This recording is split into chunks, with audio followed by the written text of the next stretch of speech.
Are you guys able to see the shared screen?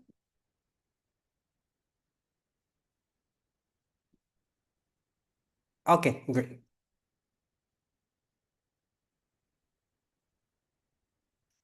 All right. So first up, this is a brief intro. So as mentioned earlier, my name is Sri. Yeah? So I'm with Intelligent Circuit Engineering, Berhad. So I've been involved in the IC design business for almost 30 years now. Okay. So basically at ICE, I'm one of the what do you call engineers responsible for handling Synopsys EDA tools for IC design. So some of you may know what is EDA, some may not, but after the end of this class, you will know what it is. Okay? So what is this class about? Basically, it's about going from RTL to silicon. Now, I believe in the morning, you have attended a session from Gyap Singh from Skychip, a friend of mine, who already mentioned or talked to you guys about some of the flow, right? And you guys probably have covered from RTL to GDS, going through synthesis, PNR, and stuff like that. So we are going to go more detail into that in this session. Okay. So what we will do is give you an overview a little bit about the IC design industry a bit, then a bit on the technology. After that, we will use an example design to take you through the flow from RTL to GDS. Okay, so you will see the tool in action. All right. So end of the day, the hope here is that you look at these tools, you see whether you like it or not. It's something that you would like to do, and then hopefully, if you do, you will join the NSEP or GSEP classes that's coming up soon. Okay. One interesting though, I saw many of you guys posted in the chat your so-called the results of the kind of quiz, I guess you had to take, or rather a small test that you take to determine what kind of a designer are you suited for. I see many of you are in analog. Okay, that's interesting. Okay, because analog normally is considered the more difficult one as opposed to digital. But never mind. Go through the digital. Let's go through the digital flow first and see after that, are you more suited for analog or digital? Okay. But it doesn't matter which one it is, you will benefit from going through this class. All right. Okay. And if you have any questions, you can just type in the chat, or you can turn on the audio and just ask like that. All right. From the audio. So either way, it's fine. Okay. Okay. So RTL to silicon. Right. Now, what you see up here on the shared screen, right, is the PDF slide, but actually the background is the Linux workstation that I'm using for doing all the demos and everything. So upfront, one thing I want to mention to you is that if you're going to do any work with IC design, right, okay, be it analog or digital, you will be using Linux, not Windows, not Mac OS. Okay, it's primarily on Linux.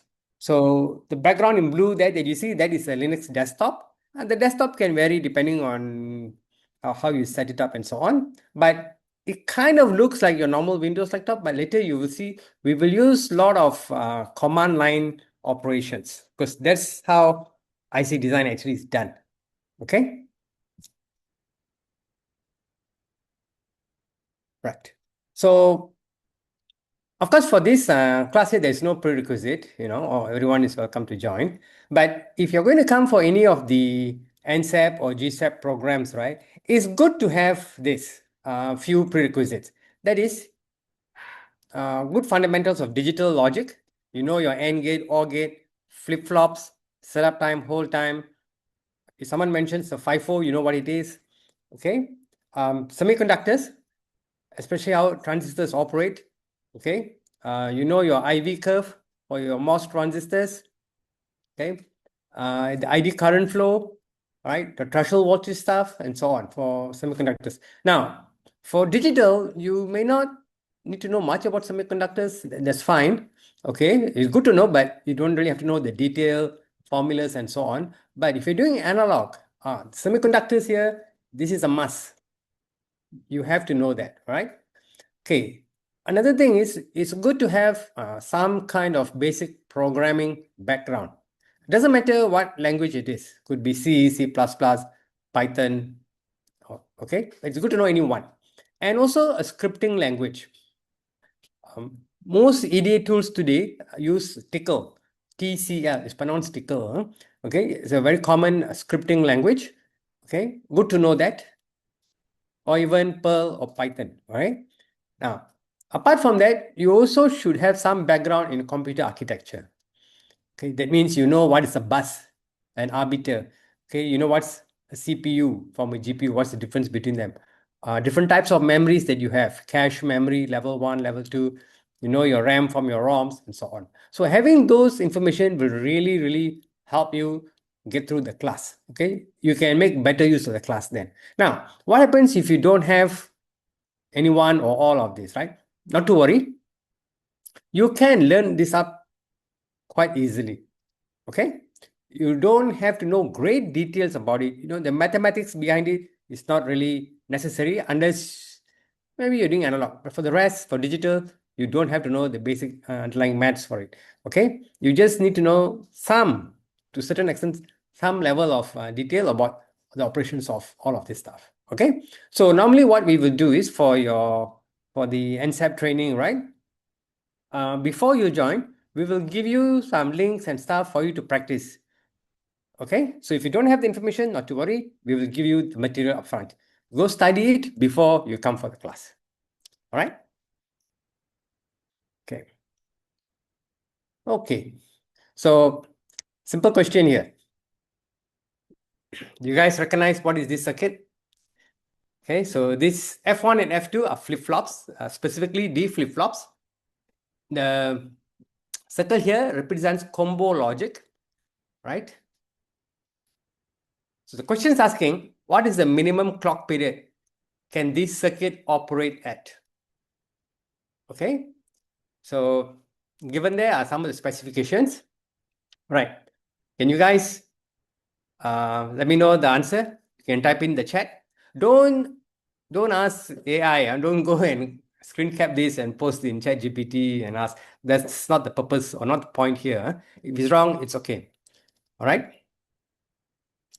This question there is this remote access. No, there is no. You're not going to be using the tools. We'll show you a demonstration of the tools. Okay. Okay, there's one answer there, 0.9 nanosecond. Good try. Okay, doesn't matter if you get it wrong. All right, don't, like I said, don't use AI. Yeah, you should figure out the answer. Give you guys a minute. Think about it. What is the min clock period? Simply means the fastest clock period.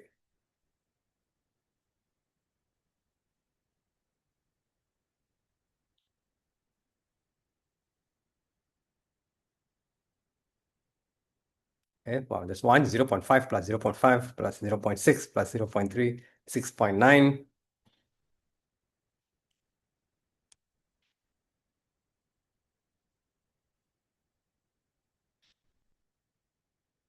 Or plus 5 plus 0.6. Okay, 6.9. Interesting.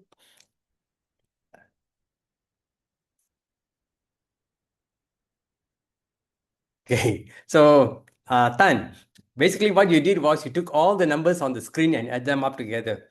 Well, good guess, but that's not the right answer. Huh? Okay, so now if you look at this circuit here, right, there are two what we call buffers here, 0.5 and 0.5. All right. Okay, so these buffers are connected to the flip-flop 1, and only one buffer is connected to flip-flop 2. Okay, so the question is asking what's the fastest possible delay here?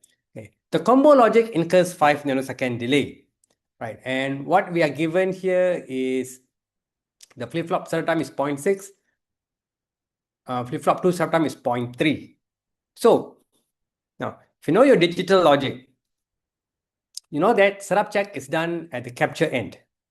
Okay, and this capture end is at F2, so the setup time here is 0.3. So what that means is data must come 0.3 nanosecond before this clock arrives. Okay, before this clock arrives here. So we know this is taking 5 nanoseconds, right? And then there's a delay here of 0.5 for flip-flop 2, and there's a delay of 1 for flip-flop 1. What that means is clock 1 comes later. The clock to F2 comes earlier. Now, what's the difference between them? 0.5. That is called the clock skew. The difference between them is called the clock skew. So, your data must actually arrive 0.5 plus 0.3 is 0.8. Okay, so 5 plus 0.8, 5.8. So your data minimum is 5.8, but the question asks integer numbers only. So the smallest possible period will be 6. Okay, it will be 6. All right, as long as your clock comes, as long as the clock period is 6 nanoseconds, you are able to meet this timing constraint.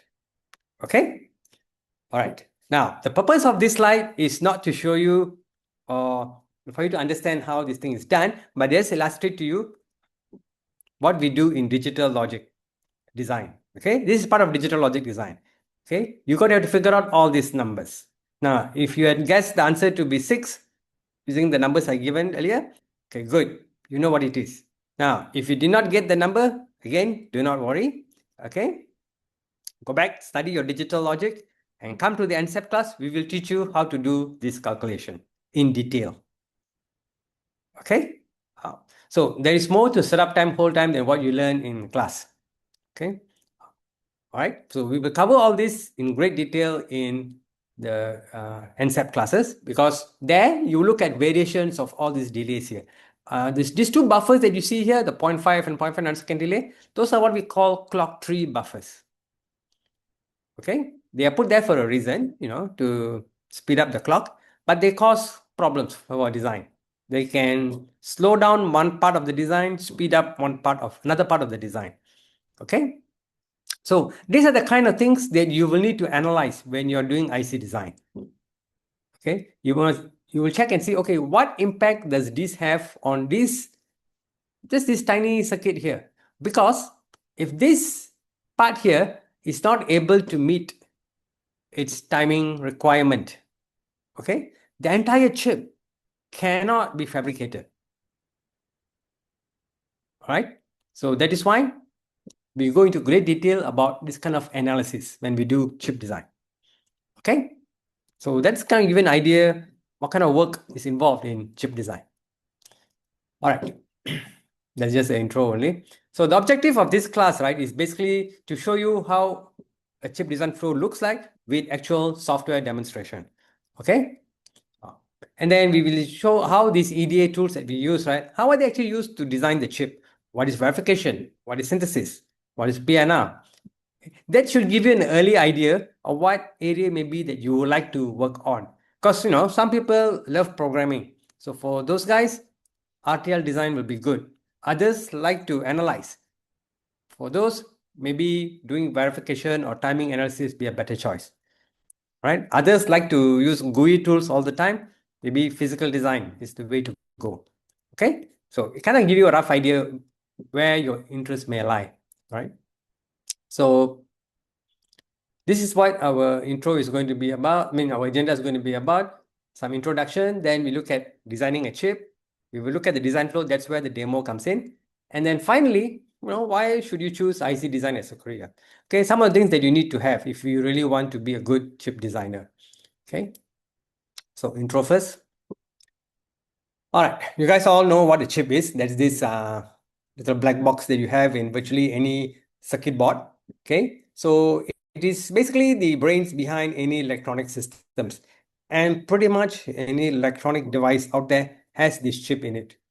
Even things like microwave, washing machines, fridge. Nowadays if you go to any shop, right, Senheng or whatever, and you just walk in and see, you will notice even the fridge, they advertise as AI enabled, washing machine also is AI enabled. How is all that possible? Well, because inside them, there are all these chips sitting there doing various computation. Okay, so these chips are crucial. Okay, now what's inside the chip? if you were to zoom in, right, this is what you will see. Okay, the picture in the middle here kind of give you a nice look at the makeup of the chip. You will notice that there are like elevated areas here, one layer here, another layer here, another one here, another one down here. Okay, all these are the metal layers, or what we call the metal stack. Okay, that makes up the chip. So you may hear the term 9 metal layer, 15 metal layer process, and so on. It is referring to these metal layers. Now, what are these metals? They are nothing but wires. They connect the billions of transistors that makes up your chip. Now, the building block of any chip is the transistors. You probably have heard this already in the morning session and all that. Okay, so a typical chip today has anywhere between few hundred million to few billion transistors. All right. So and these transistors are very, very tiny. Yeah? Okay. So typically transistors are at the very bottom of the chip. Okay. The very, very bottom, you will have the transistors. On top of them, you have these metal interconnects. So how do we connect all those billion over transistors? Well, with these multi-layer metals. So you can think of these metals as elevated highways, right? Now, why do we have elevated highways? Is to avoid traffic congestion, right? So same goes for chip. Okay, in the chip, inside your chip, we cannot have shorts. We cannot have two metals touching one another. That's a short. So we have this elevated structure. All right. And these things are very, very tiny. You can look at these numbers here. Okay. So a typical human hair, the thickness is around 80,000 nanometer. Okay, on average, 80 to 100,000 nanometer. The transistor is like just 1 to 2 nanometer. So in comparison, right, this is like magnitudes of order bigger than a transistor. So you can imagine how small the transistor is. Okay, right. So some definitions that you need to know. Okay, because when you go for fabrication, you have these wafers. So this is what we call a wafer. Basically, it's a silicon. On top of it is where we fabricate all the chips, right? Once you have fabricated the chips, we will slice it out, and then we got our individual chips. We call this a die, D-I-E, die, right? Okay. So this die, the actual term is a bare die. Bare means it has not been packaged yet. Okay. After you have fabricated this chip, later you will package this, and then you will send it for testing, so on. If everything passes, you can then place it into your system or your device. Okay. Okay, so all those chips, what do they actually do? Okay. Now, doesn't matter what kind of chip you are building, okay, whether it's just a few hundred transistors or few billion transistors, basically any chip falls into these three categories. They do basically any of these three things or all these three things: control, storage, and computation. So computation means do some calculation or logical operation, like adding two numbers together, multiplying numbers together, performing a comparison. Okay, it's called computation. And it is done by an ALU, arithmetic logic unit, arithmetic logic unit, or data paths. That's basically the same thing. All right. So then we have storage. Storage means after you, for example, computed some numbers, you want to store them. You can store them in memory. You can store them in registers. Okay, what kind of memory do you want to store them on? Right? Is it like a random access memory, SRAM, where once the power goes off, it's gone, or on a permanent storage like a hard drive? Okay, those are all called storage. Okay, and then you have control functions. Okay, so control typically is done by the state machine. Okay, these are the FSM, finite state machine, the Mealy machine and the Moore machine. So most of you will probably learn this in your digital logic class. If you're under the EE section, you probably will learn that. Okay, so control means deciding what to do and when to do. So in a CPU, for example, you have a control unit. The control unit is the one that's going to decide, should I do the add operation? Should I do the multiplication operation? Now let's say you want to do the add operation. Then the control unit will instruct the ALU to do that operation. After that, it will store that to the memory. So it will tell the memory, hey, store this in this location. The memory then accept the data and store it in that particular location. All right, pretty much all chips do this. The difference is only how much of computation they do, how much storage do they have, okay, how fast they can do the computation, what kind of computation can do, that's why it differs. So take the NVIDIA GPU, for example. That GPU does tremendous amount of ALU computations, a lot, and they can do it very fast. That's why they are used for gaming, they are used for AI. On the other hand, your ARM CPUs or your Intel AMD CPUs, they do more control functions. That's why they act as CPU in a system to control the entire operation of your desktop or your laptop and so on. Okay? So that's what an IC does. Okay. Now, what's inside the chip? If you slice it open, okay, what do you get? Well, pretty much all the components that you see here. All right?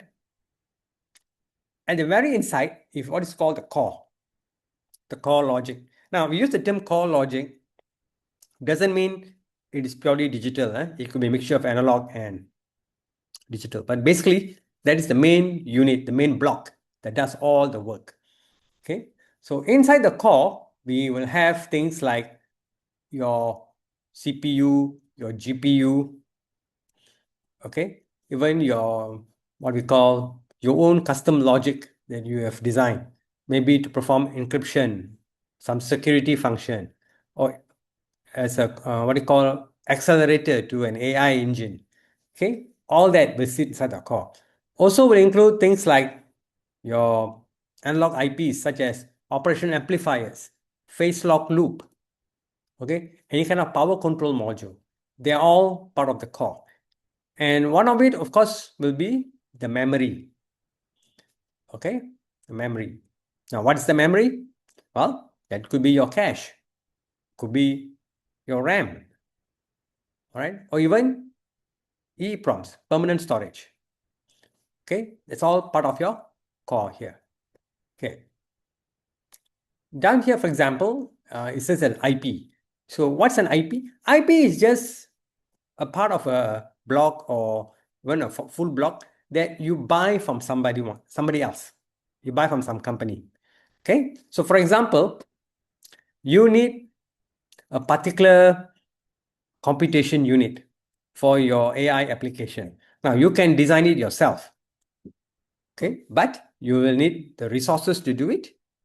You will need the expertise to do it. Okay, and you also need the time to do it. And if you don't have all those, you can of course buy it from various IP providers, different companies out there. So various companies, they sell IPs. So you can buy IP. So IP is just, for example, another code someone has written. You can buy and use them. All right? That's an IP. Then you also have something called a macro. Now, a macro is nothing but a big IP. That's why the term macro. Okay, it's a big IP. So things like CPU, GPUs, and so on. So today, if you want to design a system and you want to have CPUs in there, you don't design your own CPU. It's just not worth the effort. Okay, it's much easier to just approach, for example, ARM, the biggest IP provider in the world, and just say, hey, I want your ARM IP, this, and then you pay that amount of money and they give it to you. And you can then use that IP for your design. Okay. By the way, if for those of you who are not aware, pretty much every mobile phone today runs on the ARM-based IP processor. All right. If you're using a Qualcomm based Snapdragon laptop, or if you're using the MacBook with the M series chip, they are also all based on the ARM CPU. Right. Okay. Then outside of the core, we have these rings here that you see yellow and in red. Those are the power rings. Okay. Now, what are the power rings? They basically supply the voltage and ground to your components inside here. All right. So you can have, they're called rings because you just go around it like this, right? They're called power rings. That could be just two, there could be more power rings, depending on the power requirement. Okay. At the periphery, you have pad cells. So there are two kinds of pad cells, power pads and input-output pads. So input-output pads is how your chip interacts with the outside world. For example, to control electrostatic discharge, to get it to a particular voltage or current level, you need these IO pads. They are special kind of buffer cells. Okay, a power pad's nothing but power inputs. One will be for ground, one will be for your VDD. Okay, depending on your operating voltage, it could be 1 volt, 0.9 volt, and so on. All right. So we typically have multiple power pads so that we have more equal power distribution all across the chip. Okay. So this is what a typical chip will look like. Okay. Now, when you design a chip, you're not going to be doing this whole thing. You're going to be working on one small part of it. One designer cannot do the whole thing. Okay. That's impossible. That will never ever happen. Right. To design a chip like this, you need, maybe a few hundred engineers, depending on the complexity. Okay. So one person will design one section. For example, you'll be writing the code for it. Another person will be doing the synthesis for it. Another one will be doing the physical design and so on. Okay. So keep that in mind. It's not that one person does the whole thing. All right. So the overall picture, I think you have seen this slide earlier, is that you can divide the chip design into two parts. One is the design job itself. Another one is the fabrication. So for fabrication, you send the chip out to the foundry. Okay, so for example, like TSMC is the most famous one. There are also others like SMIC, Intel, UMC, and so on. Okay, you send your design data to this foundry. They will fabricate the chip for you. Okay, so listed down here are some companies, all right, that does fabrication as well as design. Now, looking at the name at the fabrication side, right? Do you guys know which of these fab exists here in Malaysia? Do you know which is a Malaysian fab? Which are foreign fab? Do you know which are the Malaysian fabs? Can anyone type in the chat which is the Malaysian fab from all this?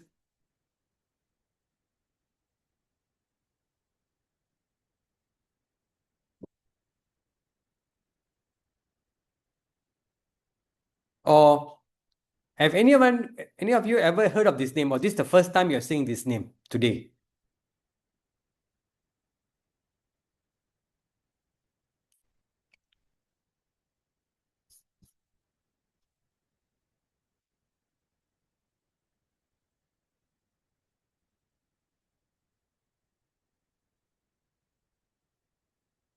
Okay, take it that no one has come across these names before. All right. So XFab and Siltera are based in Malaysia. The rest all are foreign fabs. Okay. Now, as for design companies, this one you should know. Skychip, they did a presentation earlier today. Okay. They are a Malaysian company. Opstar, 10 ASIC is not called Great ASIC. They are based in Malaysia. Infinix, Virok, all these are Malaysian based. These are just few. There are many others. Okay. And the others here that you see, they are all, of course, from other countries. And of course, we have Intel and Samsung. By the way, Intel and AMD are also in Malaysia. Right? So we do have a lot of design companies as well as foundries in Malaysia here. Okay. Okay, now let's look at designing a chip. Right. Now, before you begin to design your chip, right, there are a few things you need to consider. The first question is, do you really need to design a chip? I know this sounds weird, right? You're asking, hey, why am I asking this question? Do we need to design a chip? Well, the reason is chips are very, very expensive. Okay? They are not cheap to design, very expensive. So you need to consider, do you have the time, the money, the resources, and also the volume? Volume means how many of these chips do you really need? Okay? For example, on a monthly basis. All right? Now, all this you must take off and say, okay, I do have the money, I do have the time, okay, I have the expertise, and I have the volume. Now, if all this checked, fine, you can go do a chip design. That'll be beneficial. But, for example, you do have the time. Typically, it takes about a year to 2 years or so to design a chip, all right, and to get it fabricated and so on. Okay, you have the money, let's say. You have the expertise, the engineering resources, and so on. But there's no volume. That means after you fab this chip, on a monthly basis, you only be selling maybe, 100 chips or so a month. Not good enough. Okay. In order to recoup back your investment cost, because you got to pay the engineers, you got to buy the design tools, right? You got to buy the workstation and servers. You got to pay for fabrication costs. Those are very expensive. Now, how do you recoup back that money that you have spent? Well, that comes through volume. That is, you can sell a large number of chips on a monthly basis. Then it makes sense to go and design a chip. Okay, so if we take, for example, the smartphone companies, right? Companies like Samsung or Apple, they design their own chips. Why? That's because they sell millions of phones every month. So there's volume for it. Okay, so designing the chips extremely profitable. But on the other hand, if you're only going to be selling a few units a month, no, you do not go with a chip. You go with other options. For example, you can use off-the-shelf chips, meaning you buy chips made by others. So for example, you can buy chips made by companies like Philips, ST Micro, okay? All this comes up with various microcontrollers. You can buy those microcontrollers to design your system. Okay, you can buy CPUs from Intel and AMD. Okay, you can buy GPUs from NVIDIA and so on to build your system. So you can buy off the shelf. Or if it's just very low volume, more R&D or more experimental systems, you can use things like Arduino or Pi, Raspberry Pi, those kind of things. Okay, if your volume is low, you can also consider FPGAs. All right, and of course, if you have high volume, then and only then you consider chip design. Okay, so let's say now we have decided to do a chip design. Okay, what are our options? So within the design itself, we have several options here. We can use FPGA. FPGA are chips that's already been fabricated. Okay, you're just reprogramming it, just like a CPU, but you program it using Verilog rather than C language or anything like that. All right. Now we will not consider FPGA. Okay, you can see here what's the advantage of FPGAs. All right. So for IC design, it's typically going to be full custom or semi-custom. Now, full custom is typically used for analog. So if you're doing analog design, you use full custom. If you're doing digital design, typically you go with semi-custom or standard cell designs, sometimes it is called. Okay, the difference here is between these two, right? Semi-custom, full custom. Full custom, you are designing everything yourself. Every single transistor, you have to design it. That gives you full control. However, it's going to be very, very tedious. It takes a long time to design a very big chip. So that is why full custom is typically for analog, because analog is relatively small compared to digital. Okay, so for digital, we tend to go with semi-custom, and we will see that in the coming slides. Okay, so we have decided to go with semi-custom digital design. Then what? How do we start? Okay, so of course, number one, you decide what kind of chip you want to do. You come up with the specifications. Okay, you come up with the very detailed specifications about everything, not just the function and the timing details or the power consumption details, but everything else about the project. You come up with that. You will determine the cost and schedule. Okay, you need to acquire all the resources that you need. This could be a very simple thing like buying a table to very complex things like buying the servers and the software that is needed to do your design work. All right, you need to get the resources. Then you will engage with the foundry. This is where those nanometer names come in. Okay, which process do you want to use? Well, do you want to use a 3 nanometer process? Do you want to use a 5 nanometer process? And so on. Now, the type of process that you want to use will pretty much be determined upfront, okay, in this part here, deciding what you want to do. So for example, if you're going to do anything related to AI requires tremendous computation speed and to be very extremely power efficient. So you need to go with a the newest and also very small process like 5 nanometer or 3 nanometer or 2 nanometer. The older process may not be able to support AI. Okay, so you'll determine that upfront here. Then you engage with the foundry. So let's say you want to do with 3 nanometer. You have to see who offers 3 nanometer. I think the only one is Samsung and TSMC. So you got to engage with them and see what's their price like, what's their schedule like, and so on. Once you have settled down on that, okay, you acquire the PDK from them, the process design kit.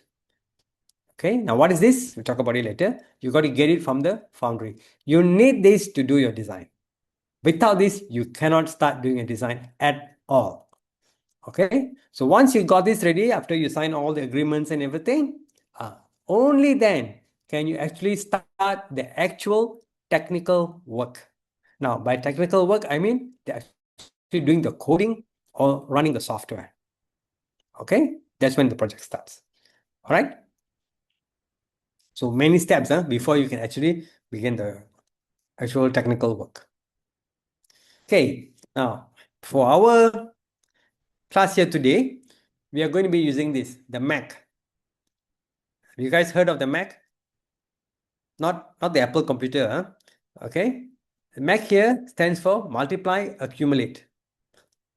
All right, so basically what it does is, it does successive multiplication, then adds them together, and then keep on adding those numbers together over and over again. Okay, this is called a Mac, multiply, accumulate. Okay, this is a design that we're going to be using for our demonstration. Okay, so what is a multiply, accumulate? It is a very small computing unit. So for example, we got input A and input B here. We take this input, we multiply them together. We got the product out, right? We then add it to the previous value. Of course, if it's the first value, nothing to add. After we add the value, we save it to the accumulator. Okay, then we got two new A and B values. We multiply together and we add it with the previous value that was saved. Okay, get the number out, save it to the accumulator register. Then get another two numbers, add it together, multiply them and add together. Keep on repeating this until we complete the operation. Okay, so you can think of it like a calculator that keeps on adding results automatically. Keep on doing it over and over again. Okay, that's called a multiply, accumulate. Okay, now here's an example. How does this multiply, accumulate work? Okay, so let's say we start from the very beginning. Accumulator is 0, meaning this sign here got nothing. It is completely 0. Okay. So we want to compute these numbers, 2 by 3 plus 4 by 5. So how do we do it?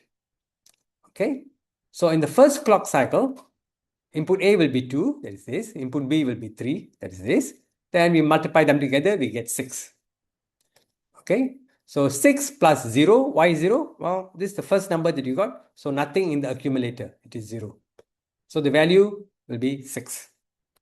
Okay, so the accumulator will save this value. Now you could save it within the accumulator, you could save it to external memory, doesn't really matter. All right, second cycle, input A equals to 4, input B equals to 5, because that is what we want to do here, this operation. Okay, so you multiply them together, you get 20. Then you add them together. 20 plus the previous value. The previous value was 6. So 20 plus 6 equals 26. Right? So the accumulator will store this value of 26. So the final output will be 26. This is just with two sets of numbers. Of course, you're not just going to do with two sets of numbers. You're going to do with a large set of numbers, right? So that's why you need a Mac. Okay. So where do you find a Mac? Pretty much every single AI application out there needs a Mac. Okay, so you may be wondering, okay, if I use ChatGPT, is there a Mac involved? Okay, so which Mac is it using? Where is it? Where is this Mac? Well, of course, when you use, on your phone or on your laptop, you download the ChatGPT app, or you may just go to the ChatGPT website and then you type in something, right? So where does the Mac come in? Well, the Mac is not on your laptop. That is basically running in a data center somewhere. So ChatGPT will send your question or your query to that data center. That data center has, thousands or hundreds of thousands of CPUs and GPUs doing the computation. The Mac is in them, in those GPUs sitting there in the data center. Okay? Now, if you're running a local model, local LLM, local model, meaning the AI is running on your laptop itself, then either your CPU or your GPU has to provide this Mac function.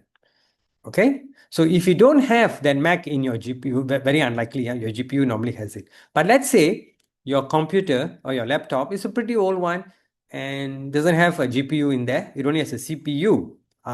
Then the CPU has to perform this Mac operation. If there are no dedicated Mac hardware inside your CPU, that's when your computation is going to take a long time. Because the CPU has to do all this computation work, everything else is going to be delayed. Okay?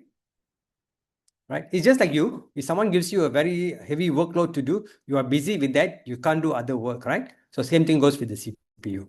So if you ever wondered why your AI, local AI that's running that's very slow, well, one reason could be because of the Mac. Okay? Right. So this Mac is basically pretty much the backbone of every deep learning algorithm, whether it's CNN, LLM, or any kind of transformer. These are all different AI algorithms, right? So all of this requires the Mac. Okay. In fact, when you hear the word TOPS, okay, trillions of operations per second, right? That how companies measure their chip performance. Okay, you will hear NVIDIA or AMD or whoever always boasting about their chip can do so many millions TOPS and so on, right?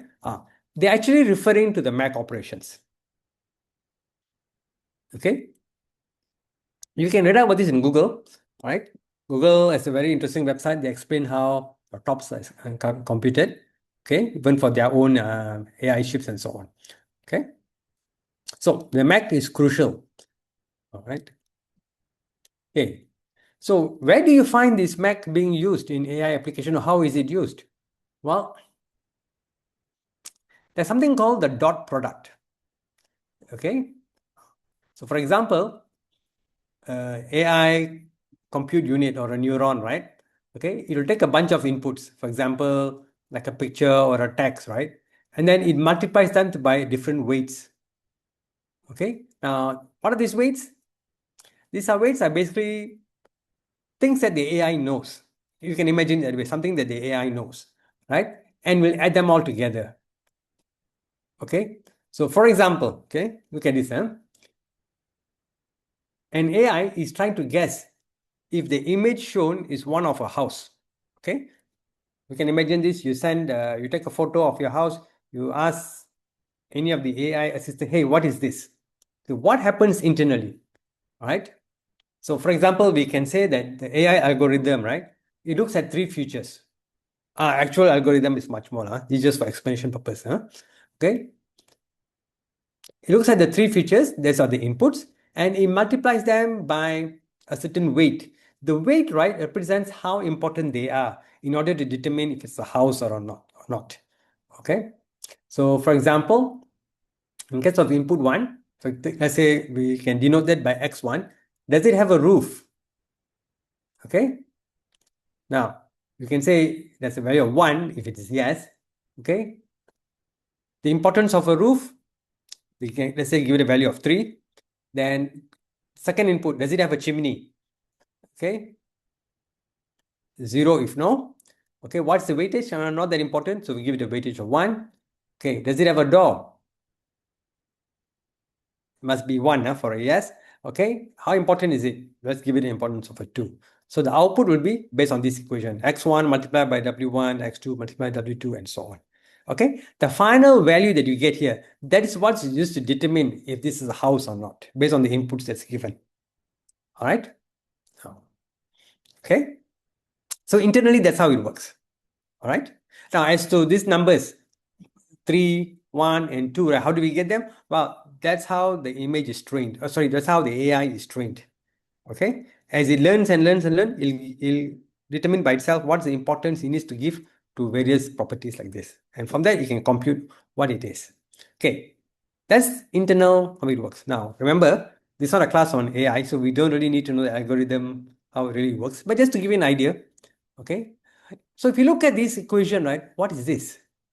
This is nothing but multiply and accumulate. Multiply, accumulate, multiply, accumulate, multiply, accumulate with the rest, right? So this is what a Mac is for. Now, if your computer or a laptop or whatever device that you're using doesn't have a Mac, then what will happen? Well, the CPU would have to take over and do this job. So what would the CPU need to do? Well, it will need to fetch the input. It will need to multiply the input itself. It will need to save the results to memory. Okay, then fetch the next input, multiply it, fetch the old result from memory, add them together, save it back to the memory, repeat this step over again.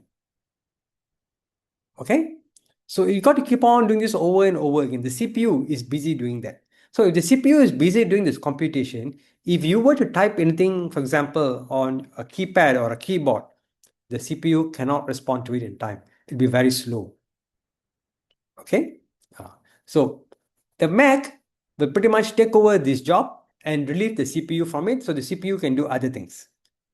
Okay, so it will eliminate all this memory bottleneck. Otherwise, the CPU got to keep reading and writing to memory. That is called a memory bottleneck because the memory becomes busy, entertaining just the CPU.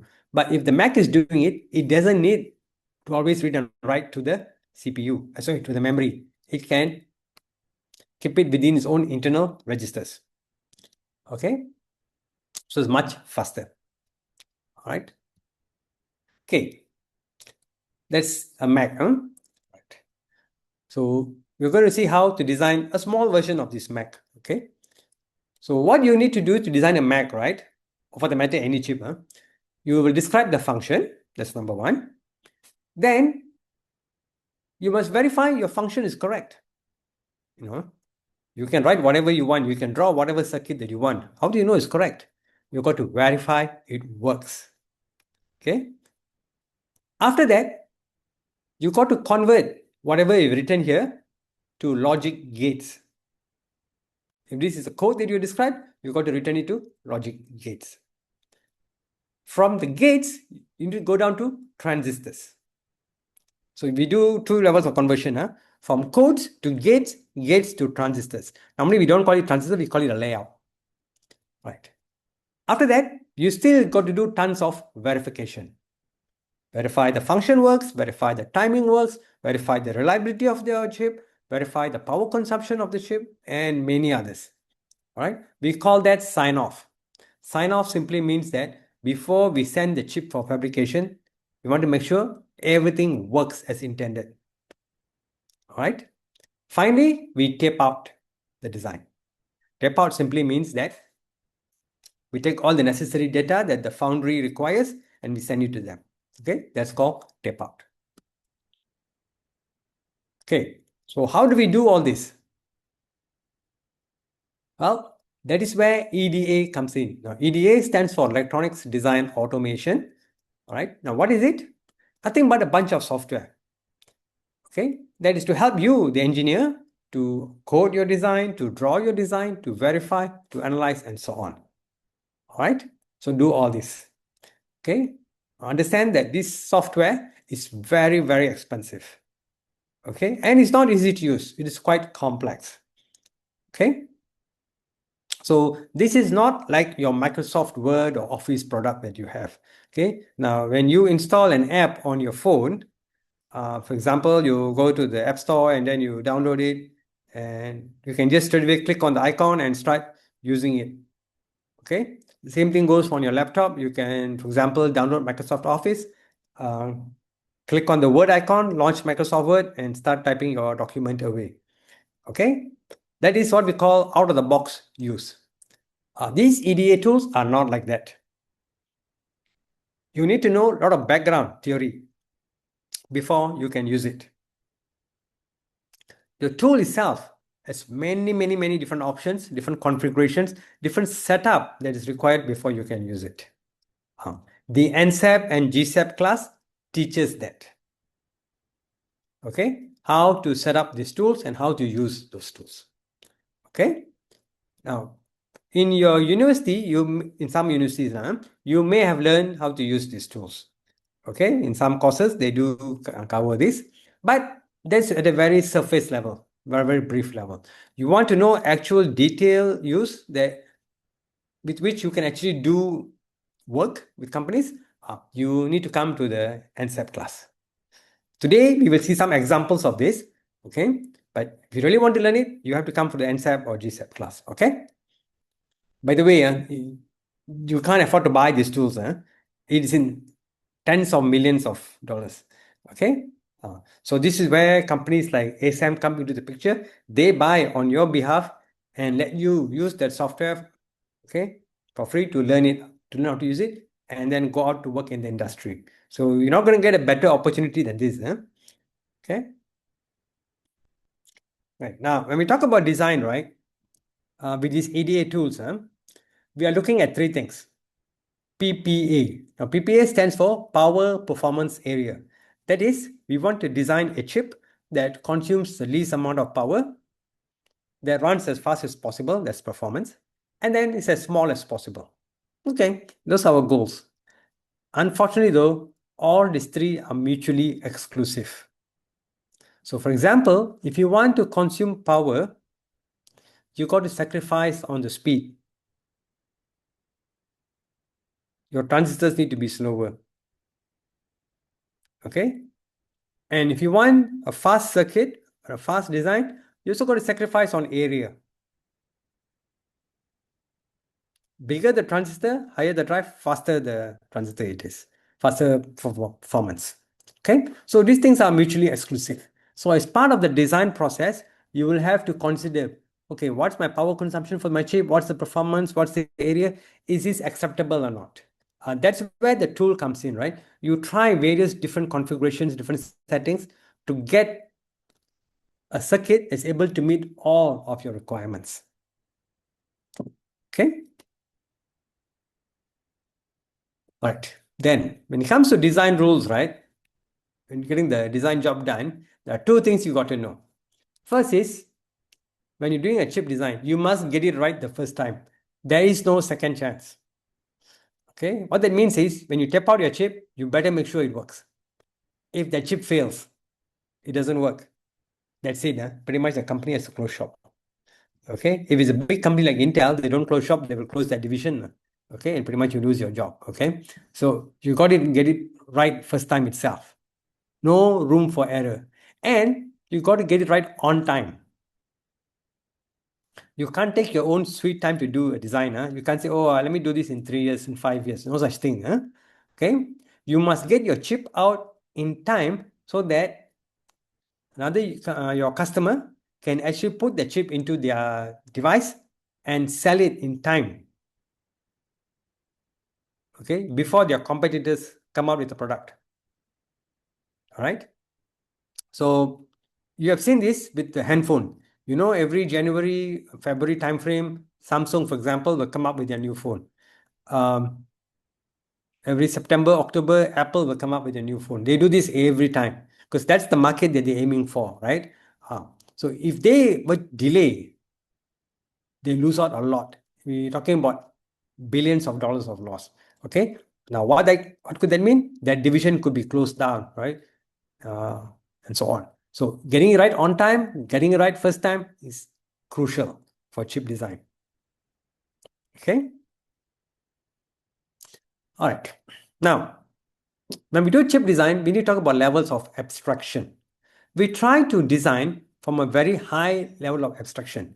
That is the benefit of using EDA software. So EDA software allows us to design at a very high level of abstraction. That is, we don't draw the logic gates.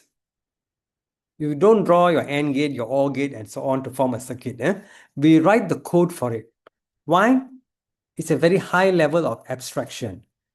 Okay? And then we get EDA software to do the dirty work, to convert from codes to logic gates. And then from logic gates down to transistor layout. We get the software to do all this dirty work for us. So we're not going to draw the transistors, we're not going to draw the gates. Okay, that is called levels of abstraction. We do work at a very high level of abstraction. Now, how is this beneficial? Well, take a look at this. This is a full adder. In case you didn't know, it's a full adder. Now, what's a full adder? Basically, you add three numbers together, three bits together, right? A, B, and C in. C in shown here. Okay, it adds these three together. C in. A plus B plus C in. So 1 plus 1 plus 1, you get 7. That's the maximum value. Okay, we call this a full adder. Okay, the code for a full adder, the Verilog code for a full adder is shown here. This is the code for a full adder. Now, if you look at these two, you may say that while drawing these gates and writing this code, not much difference. It looks almost the same level of complexity. And you're not wrong. That is true. Okay. But let's say now, this just add 3 bits together. We want to add two 32-bit numbers. A and B are 32 bits. Here, this is 1 bit, this is 1 bit. We want to add two 32-bit numbers. What does this look like? So you see, it becomes very, very difficult when you want to add two 32-bit numbers. It's not easy.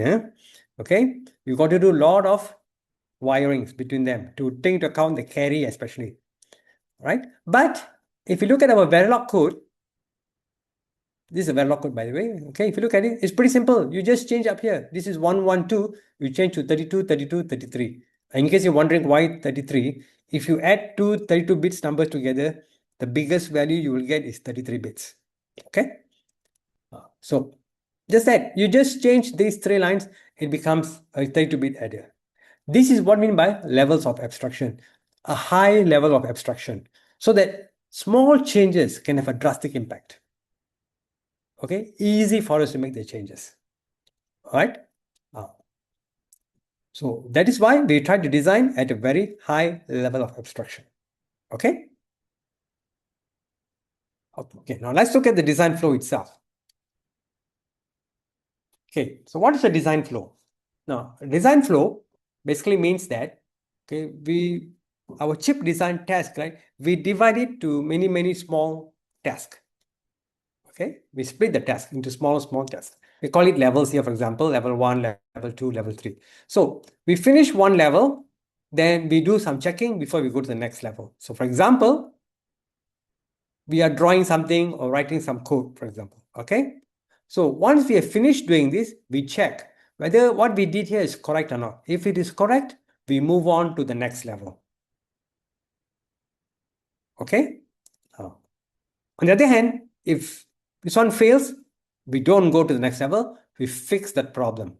So once we are done, only then we want the next level. And at the next level, we repeat back the same process.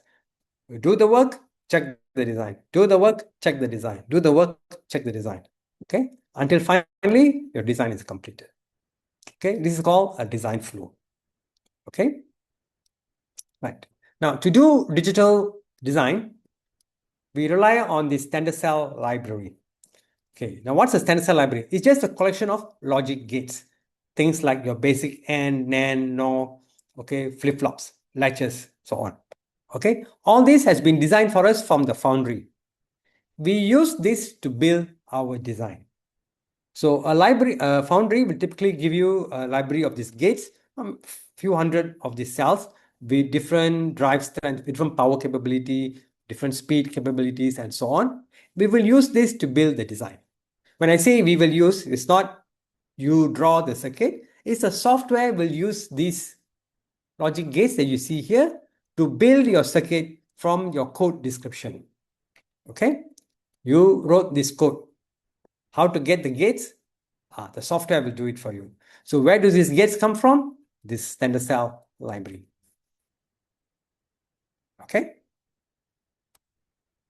So going back to our example earlier, the Mac. So the first thing we need to do is describe the function.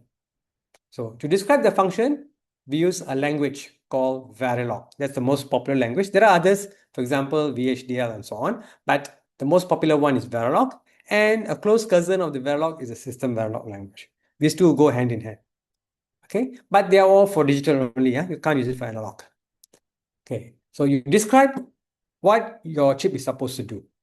Now, the way we model this description is called RTL, register transfer level, or some people call it language, register transfer language. Okay, so RTL is just a way of coding it, way of writing your code. Okay, here's an example of RTL coding. This is the code for the Mac unit. So I've highlighted two parts here in red. This is the multiplication, and this part up here is the summation, the addition. See how easy it is, just plus and minus, right? Sorry, multiply and add. Okay, the rest of it is just to make sure you add the number, you save it somewhere, and then you retrieve back the number to do the next operation and so on. Okay, this is called RTL. So if you look carefully, right, there are no logic gates here. Okay, so we don't design with logic gates. Okay, that's considered bad using those logic gates because it is no longer high level abstraction. Okay, so we don't want gates. We write the codes for it. This is also called behavioral modeling.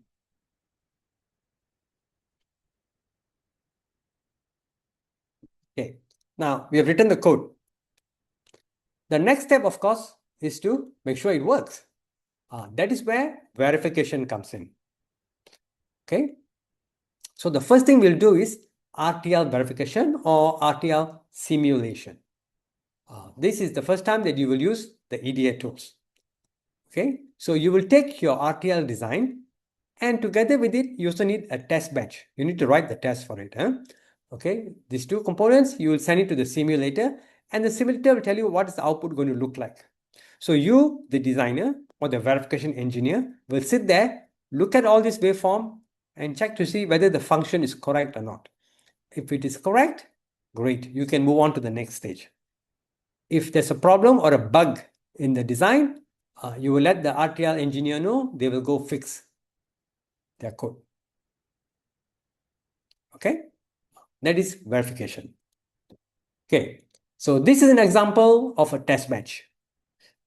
So remember, you need your design, you need a test bench.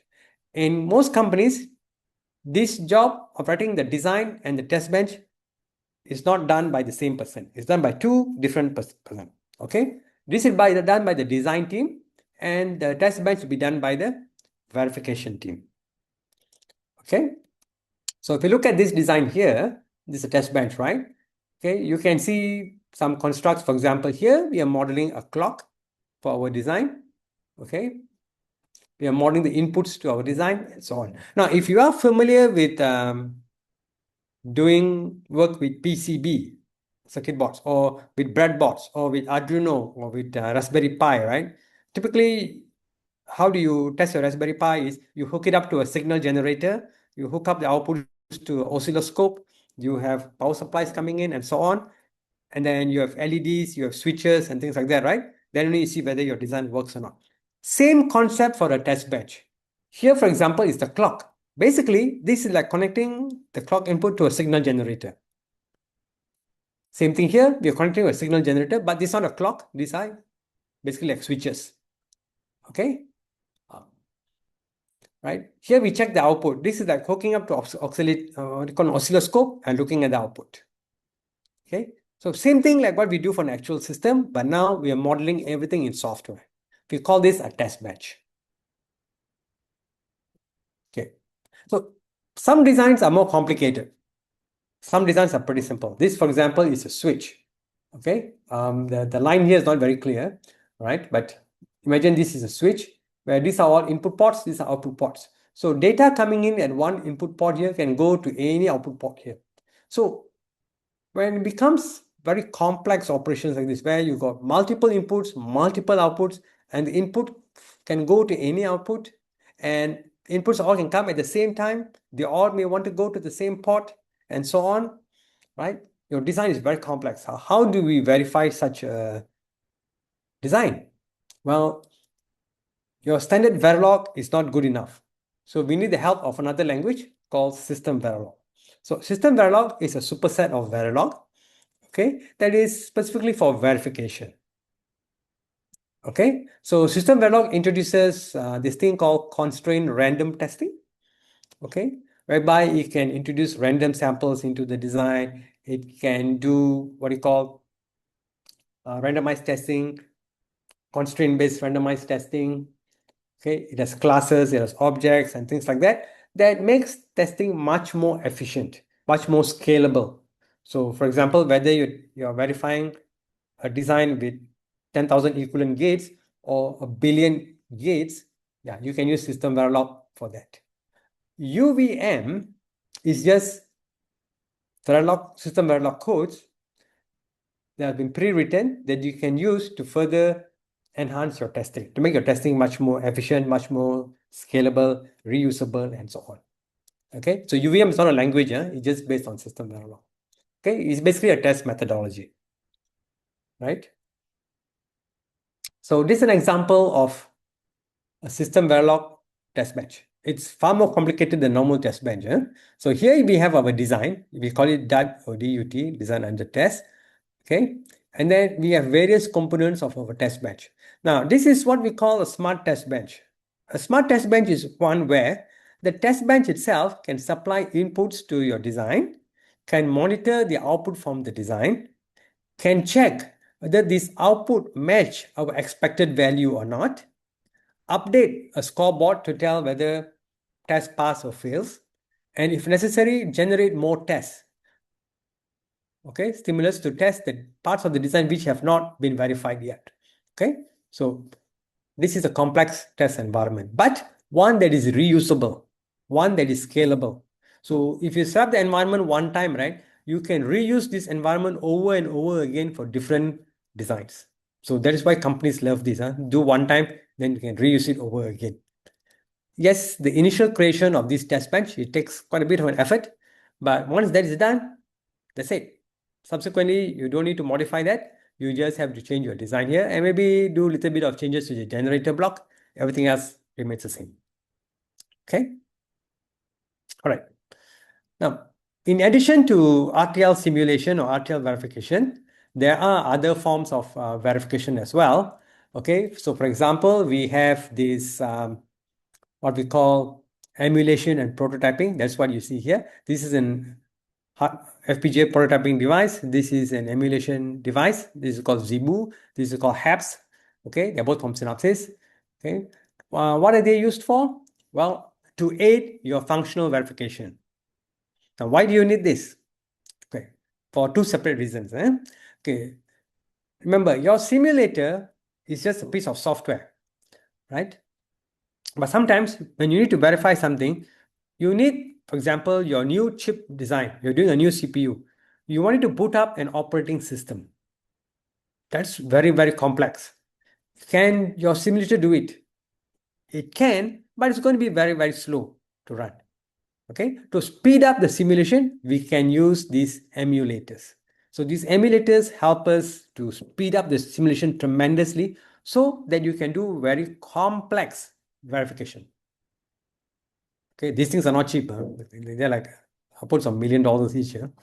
Okay, so that's why you have these emulators. It can help to speed up simulation for very, very large designs. Okay, now when you do your verification, right, you're doing it in your workstation. You're doing it on your servers. Okay, so you give it some inputs, you check the output if it's correct or not. Regardless whether you're using the emulator or not, the concept is the same. You give input, you check the output. Okay. That is well and good, and you can catch a lot of bugs with it. But you cannot catch all the bugs with it. Certain bugs can only be seen when it's actually tested outside in the field. Okay, so for example, you are designing a new modem for your phone. Okay, you're designing a new modem for your phone, for the next generation mobile telephony or whatever. Okay, 6G or 7G or whatever, right? You're designing a new modem for it. Okay, when you do your simulation on your laptop, it's all just whatever you use as your model. You don't really know if your chip can actually lock on to a mobile phone tower. That is where things like HAPS come in, prototyping. They can do field testing. Now, what is field testing? Field testing means you test it out in the field itself. That is, you download your RTL code into this, you program the chips inside here, to emulate what your code is supposed to do. You can take this anywhere and do an actual field test to it. So you can hook up any kind of device you want to this. So for example, if you need your chip to work with USB, you can plug in a USB drive to this. Okay, you can hook this up to 5G or 6G modem or whatever, and then test it with the actual cell tower. So if there's any bugs, you can see it. All right. So this is to further enhance your simulator, not to replace it, to further enhance it. Okay. So that's called prototyping. Okay. Now, the purpose of all of these, right? Simulators, emulators, prototype is just one thing: find bugs. Eliminate bugs at the RTL stage itself. Okay. Now, why? Well, if you discover a bug at the RTL stage, it saves you a lot of time and money. However, if the bug escapes, and later on, once you have already released the chip out, and that chip is sitting in someone's product, a phone, for example, and then you discover the bug, it's going to be very costly. Okay? Because your customer who made that phone, they're going to come back to you and say, hey, your chip is faulty. Give me back my money, right? So it's going to be very, very expensive to fix it. Right? So if you catch it earlier, it's better. Okay? Okay, so let's look at some demo. Okay, this, by the way, is a Linux terminal if you have not seen one. All right. We interact with Linux through the command line. Okay, not so much using the GUI. So first up, let's look at a simple design. Not going to straight away go to the Mac design yet. Let's look at a simple design. The best one is just a counter. So here we have the Verilog code for a counter. Okay, so if reset is 0, output goes to 0. If reset is removed, we check the value of this up-down signal. If up, down is 1, we start counting upwards, meaning 0, 1, 2, 3, 4, and so on. If up, down is 0, we start counting downwards, meaning from 4, 3, 2, 1, and so on. Okay? This is 4 bits. That means you can count from 0 to 15 or 15 down to 0. Okay? So this is our design, a very simple design. We need to test this design. To test this design, we need our test bench. Now, since this is a counter, a simple test bench will do. Here, we have a clock. Then, down here, we model the stimulus. So initially we reset it, then we remove the reset. We set up down to 1, so count upwards. Okay, do for 20 clock cycles. Then count downwards. Do for another 20 clock cycles, and then we end the simulation. Okay, so let's look at what happens when we run the simulation.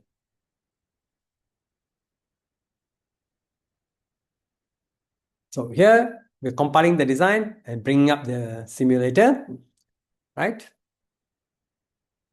So this is our test batch. Let's look at the waveform.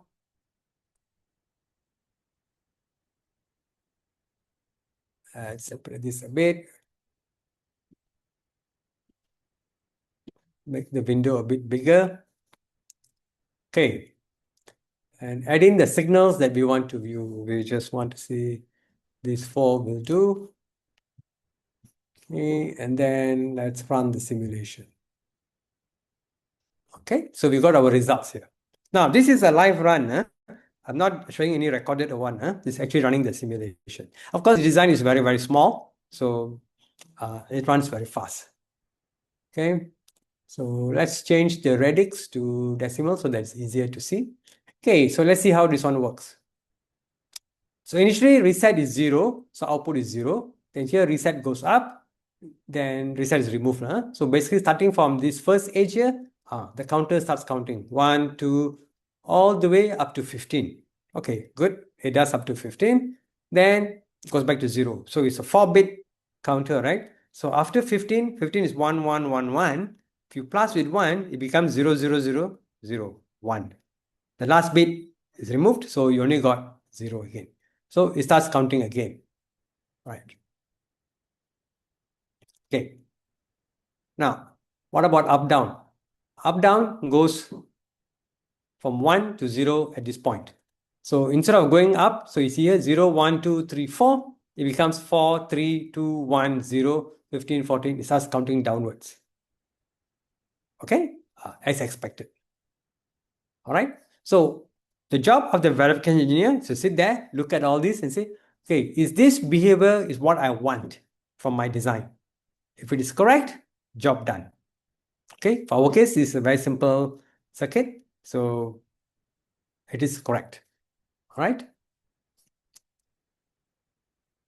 Close the window here and exit from this.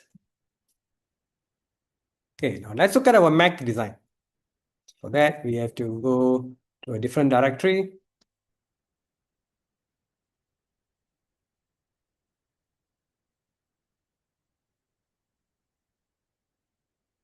Okay, so this is our Mac design, RTL for our Mac. Okay, so it's a pretty long code. Okay, here we're doing the multiplication, if you see, right? Then we have the addition down here, this part here, and various other operations that we need to do for the Mac. Okay. Similarly, we have the test bench for the Mac. All right. So this is our design that we want to test, the Mac itself. Okay, the DUT, the design under test. And we have various tasks that we want to do. So for example, we want to check the results. We want to apply stimulus on it.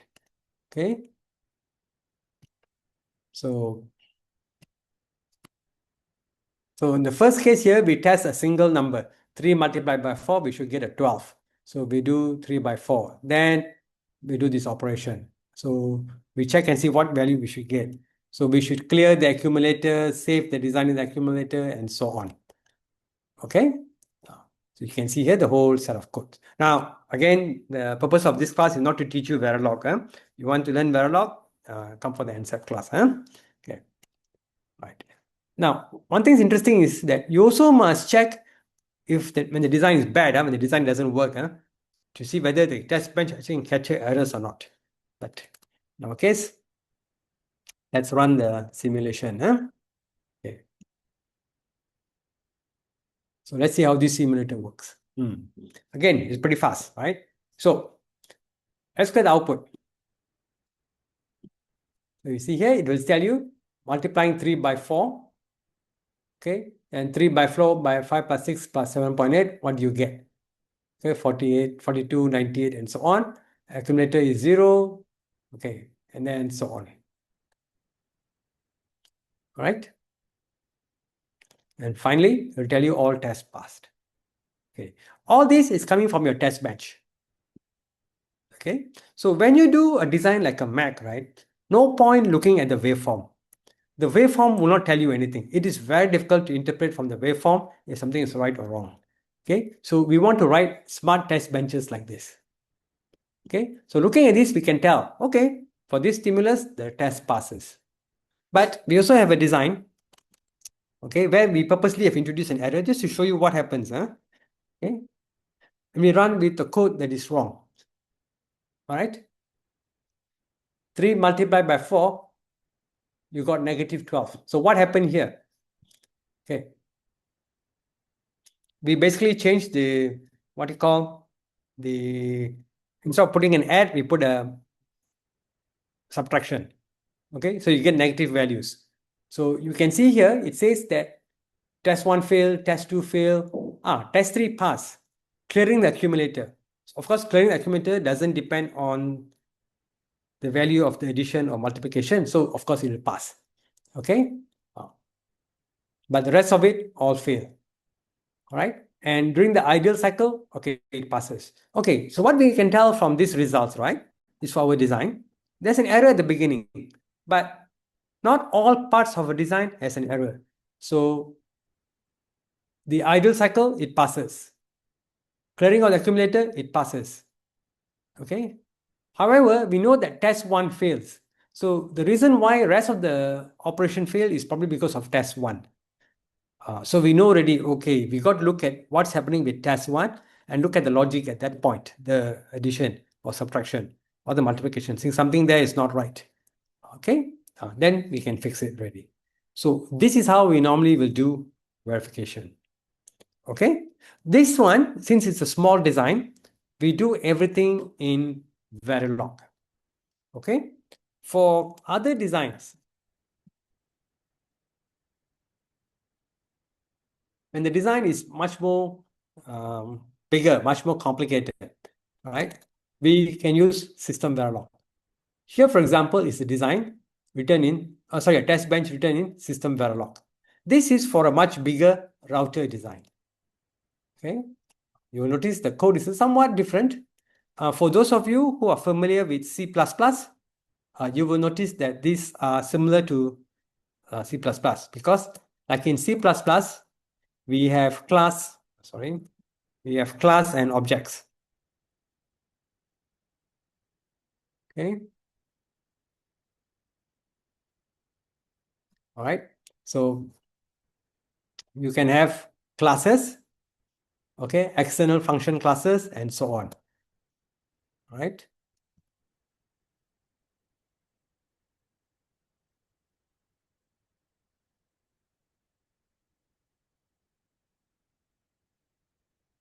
Okay. So we make use of class and objects. Okay. This is the system Verilog.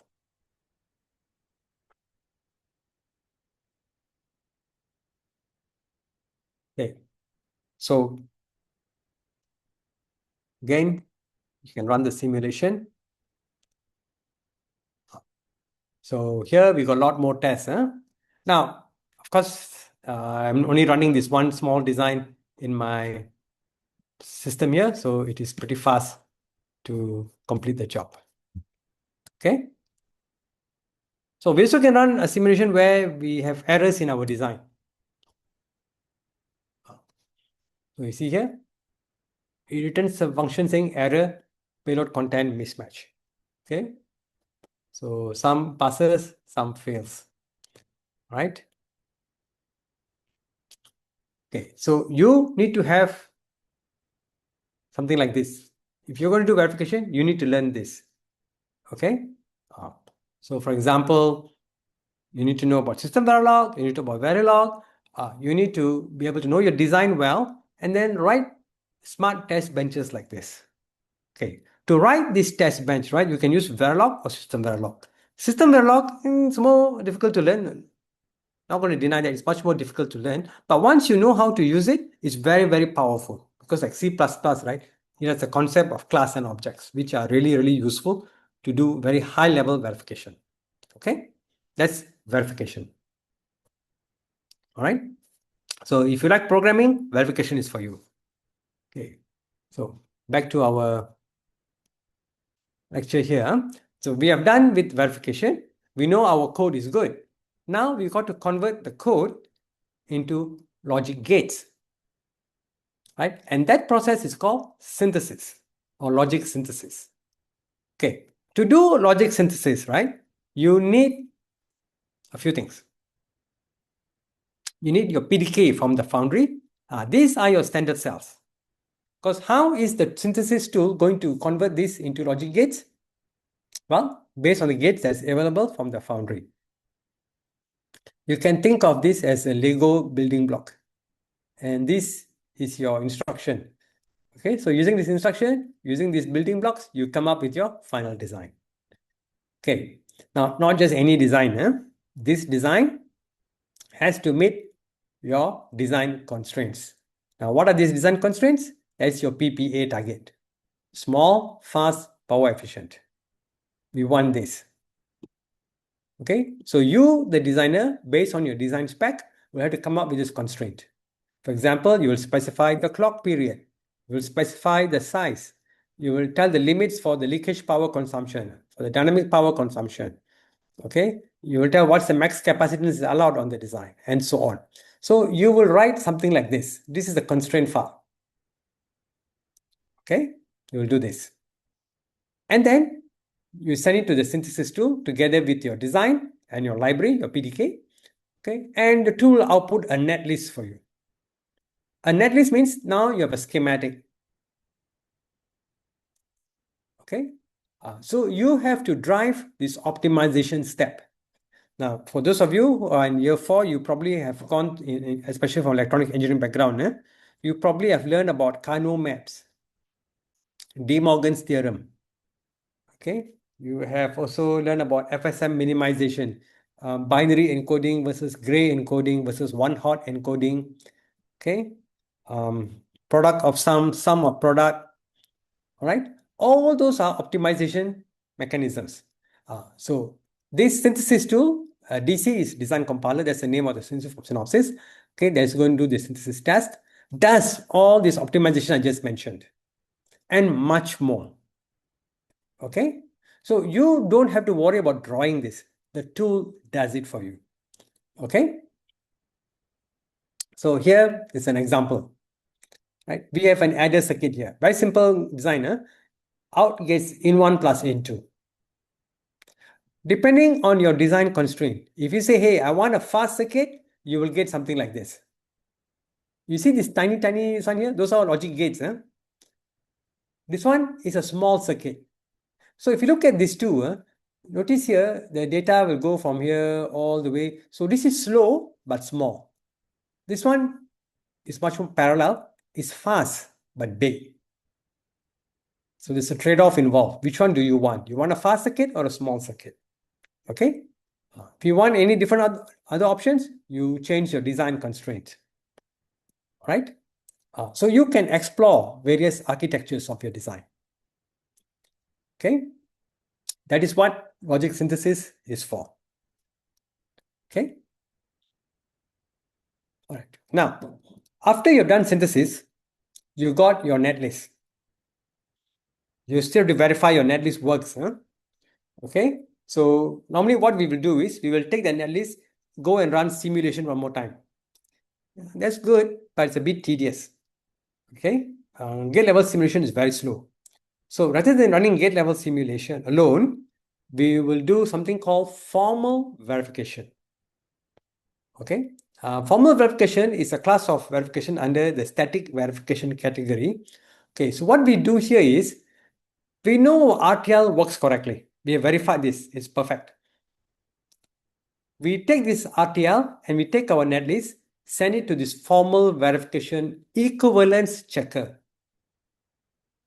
And what these two will do is it will compare them mathematically and tell you whether they're equivalent or not. It's orders of magnitude faster than running simulation for big designs. For small designs, of course, you won't see anything. All right. So for very big designs, we can quickly tell whether they match or not. Okay. Now, why you want to do this? Well, because simulation takes a long time. So while simulation is running, why not do a quick comparison and then you can proceed to the next step. If this process say, hey, it failed, it doesn't match, then you know something is wrong. You don't have to wait for the simulation results to complete. You can debug straight away. Okay, so it can save you a lot of time. Okay, all right. So now let's go back to our demo again. Okay, now we look at synthesis. Okay.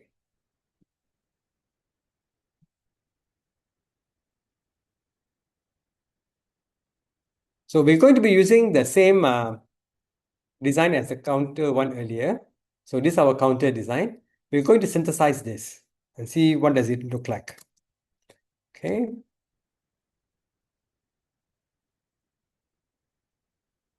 Right. Now, before we can go and synthesize the design, we got to do a few setup steps. Okay. So the first thing is we've got to set up our PDK. Remember the PDK I talked about earlier from the foundry? We have to set it up like this. Okay. Various library settings that we have to do. All right. Now, I'm not going to explain what this is. You want to know what this is? Again, come for the NSEP class. All right. Okay, that's something. Then we got to develop the design constraints. Here we have the design constraints. So for example, our clock period is 3 nanosecond in this case.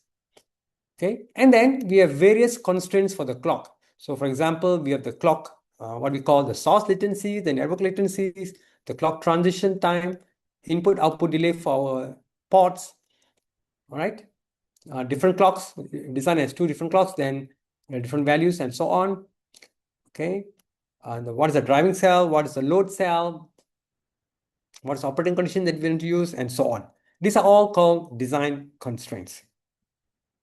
Okay. So once that is done, then we got to run the synthesis, right? So for that, we have another script. So what is this script for? Well, here, this script will read in the design, will then apply the design constraints. Okay. Then specify the optimization steps that we want to do. How do we want to optimize this design? Okay. So once optimization is done, it will actually generate various reports for us and save our design and finally exit from the tool. Okay. So everything is fully automated. That is what this script will do for us. Okay.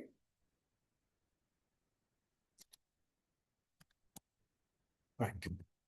So we're going to run the script, but first I want to show you something called a makefile. Okay. There's this thing called makefile in Linux, which will allow us to do shortcuts for our run. So you may have seen me type make run, make bad, and so on earlier, right, for the simulation. Basically, what it does, right, it actually is an alias for this command. So rather than typing this long command, I can just type make run, do for me. So Linux has a lot of these what you call automation features, which can help us with our synthesis task. Okay. So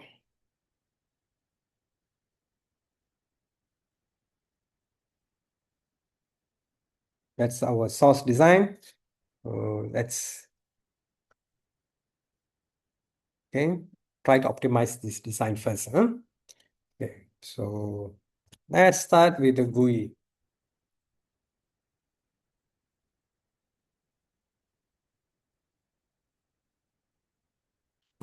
Okay, then we can load in our design.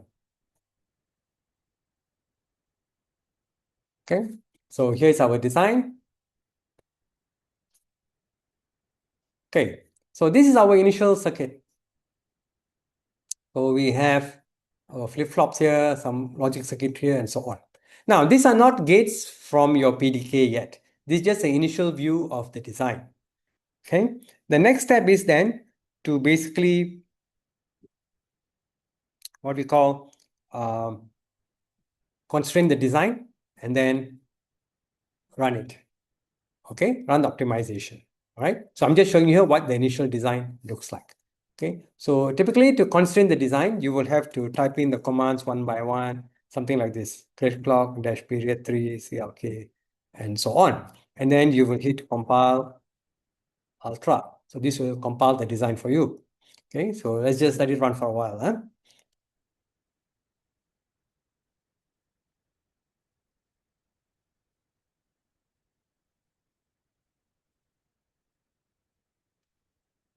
Okay, now compile done. So this again is just a block diagram. If you go inside, now if you look at the circuit, it looks very different. Okay, so these are our flip-flops. 1, 2, 3, 4. 4 flip-flops. Now it's a 4-bit counter, so you need 4 flip-flops, right? And then you have some combo logic in between. All right.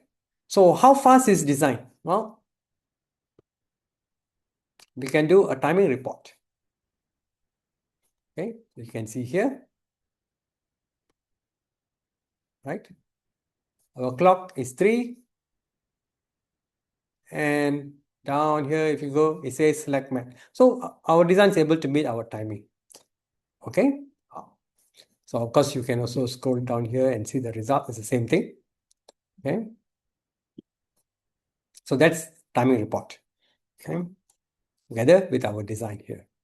And there are various other reports that you can run for the design. Okay. Many other reports that you see here and things like that. All right. Okay. But this is not how we do synthesis. This is too troublesome. Okay. We don't go into the GUI, launch the GUI, click here, click there. We don't do that. So the way we normally run is through using scripts. So for example, like just now, make run, we just let it run by itself. So here you can see it's loading the libraries, everything, reading in the design, compiling the design. So let it finish.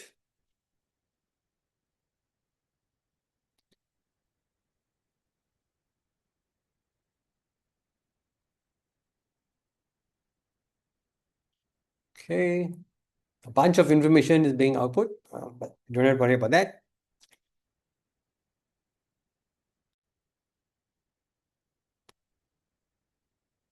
Okay, now let's completed the synthesis. We can just go in here and type something like this. So if you scroll up on this report, you will see that this design is very small, only got 14 gates.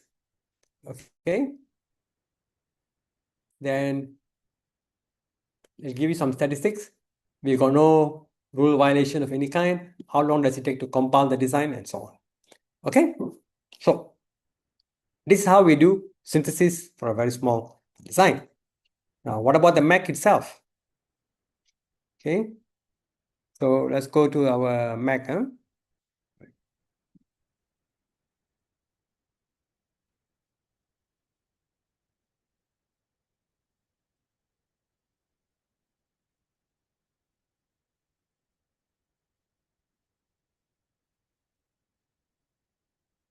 It's basically the same constraint file. We have simplified the constraint a bit because the Mac is a fairly simple design.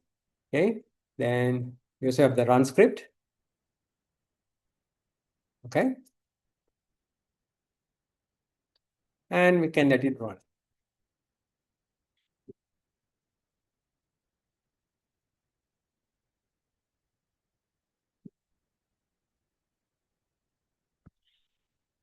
Okay, so let it just take a minute or two.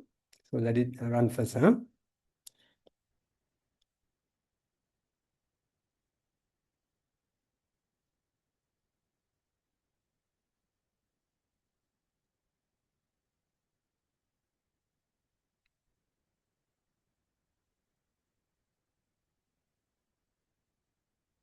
Okay, so let's look at the schematic.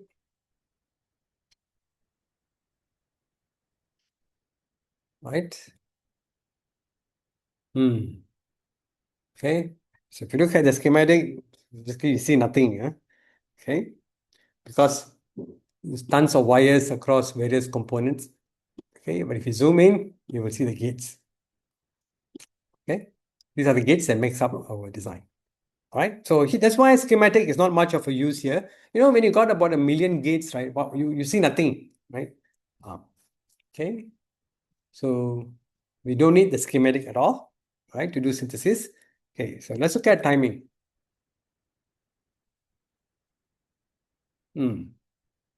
Just met 0.00, okay, with a 3 nanosecond clock. All right, barely meeting timing, not that good, Okay, report. How many gates do we have here? All right, so cell count, 13,337 gates. So it's a 13K gate design. That's not that big, It's pretty small actually, but still 13,000 gates, Okay. Then let's look at more detailed information about the timing. So if you look at our timing here, right, you will see that some of the cells have pretty large delay, especially when the capacitance is very large. You have this column here, it shows the capacitance.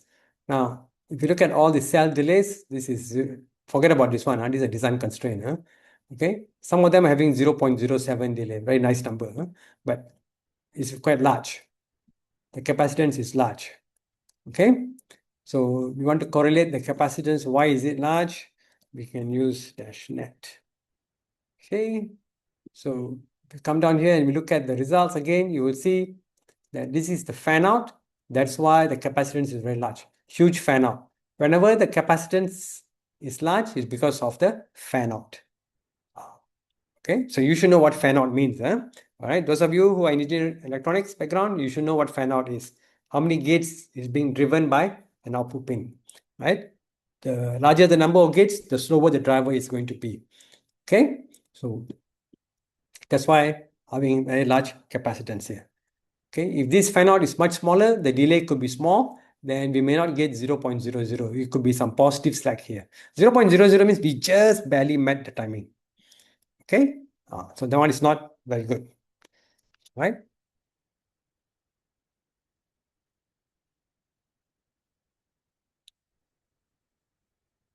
Okay,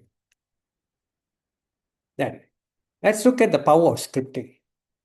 Okay, so let's go back to our scripts here.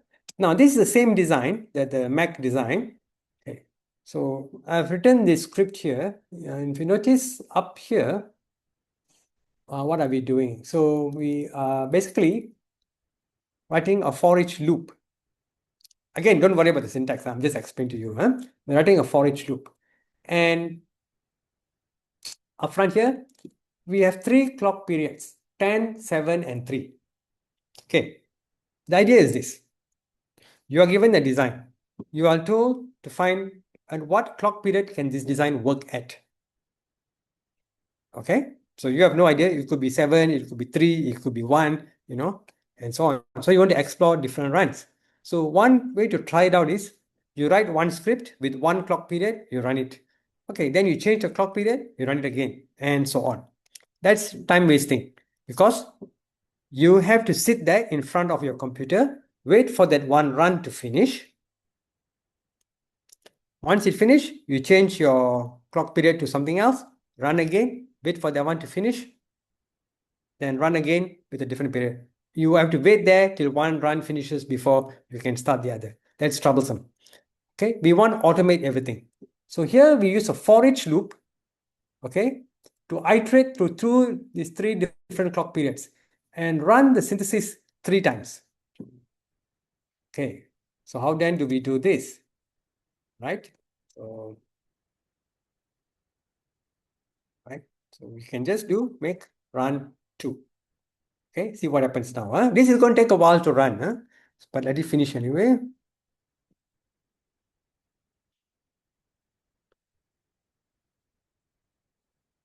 So this is run number 1, okay, with a clock period of 10. Actually, if you look at the terminal carefully, you will see what clock is it running at, but sometimes you may scroll a bit too fast, you will miss it. Okay. So this is how we do synthesis with tickle scripts. We do not look at schematic that much. Very, very rare we look at schematics. Like I said, when you're dealing with few 100,000 gates, no point looking at the schematic. Unless you need to debug some very specific part of the logic, then you can look at the schematic, but by and large you don't. Okay.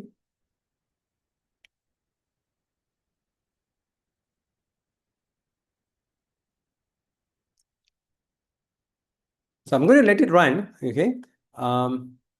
This is running live. Again, like I say, it's not a recorded thing. This is how it is actually done. Any questions so far?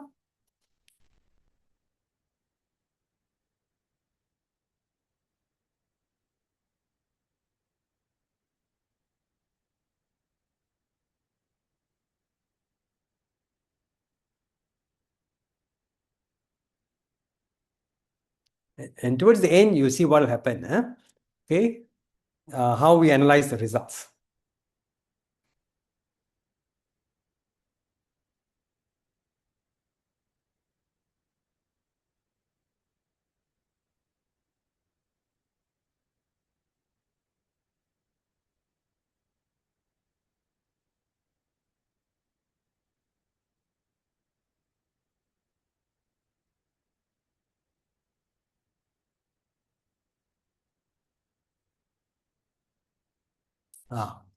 Job done.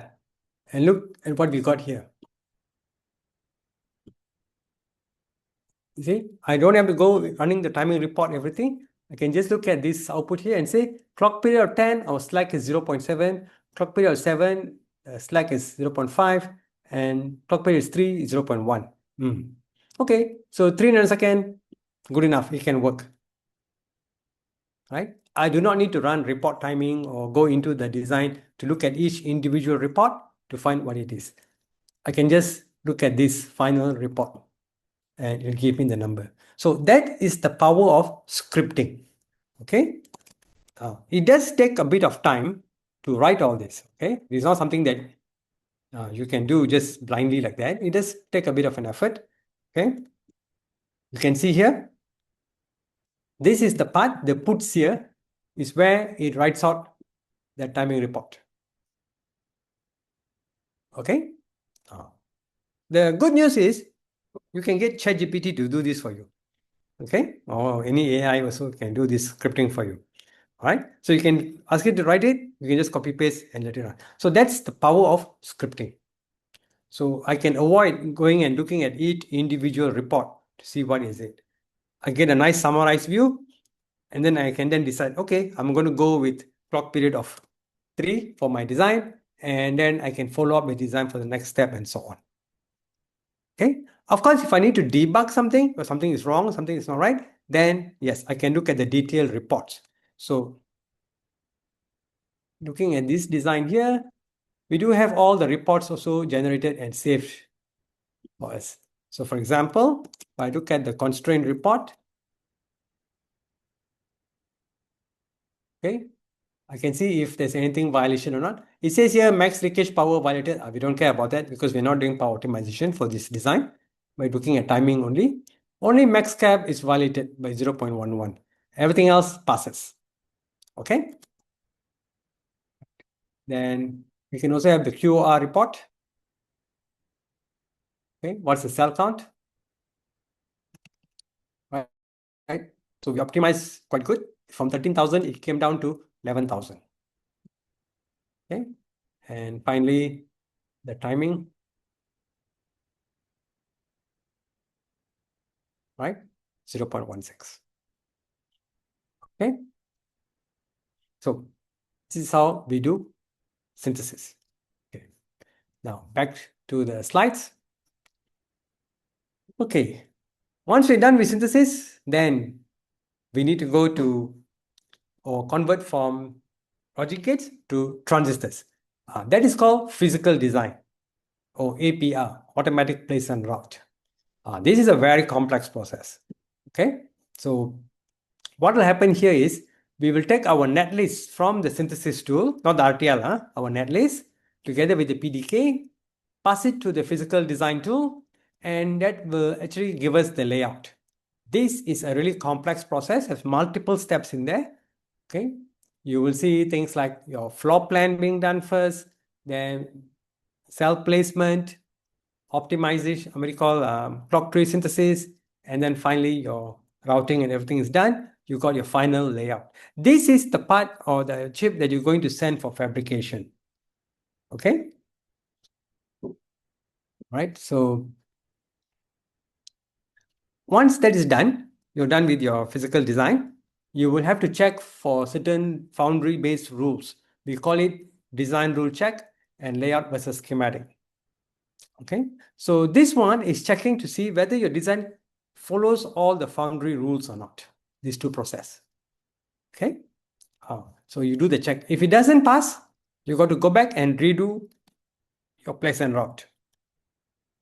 Once it passes, you can then tape out your design. Okay. Right. So it's 3:20 now.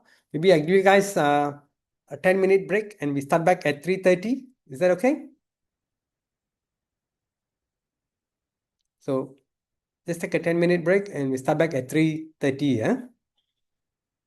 So before we go with the ICC demo, we start back at 3:30.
Question. Most of the software is shown IPs to say. Well, the softwares are not considered IPs.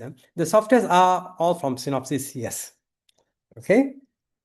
IPs are referring to your Verilog code or to your schematic or to any kind of design blocks that you use. Okay. The software themselves are normally not considered as IP. No, not billions. No, no, not that expensive. Okay.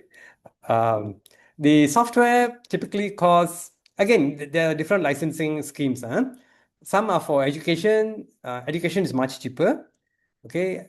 And of course, there's commercial license, which are much more expensive now.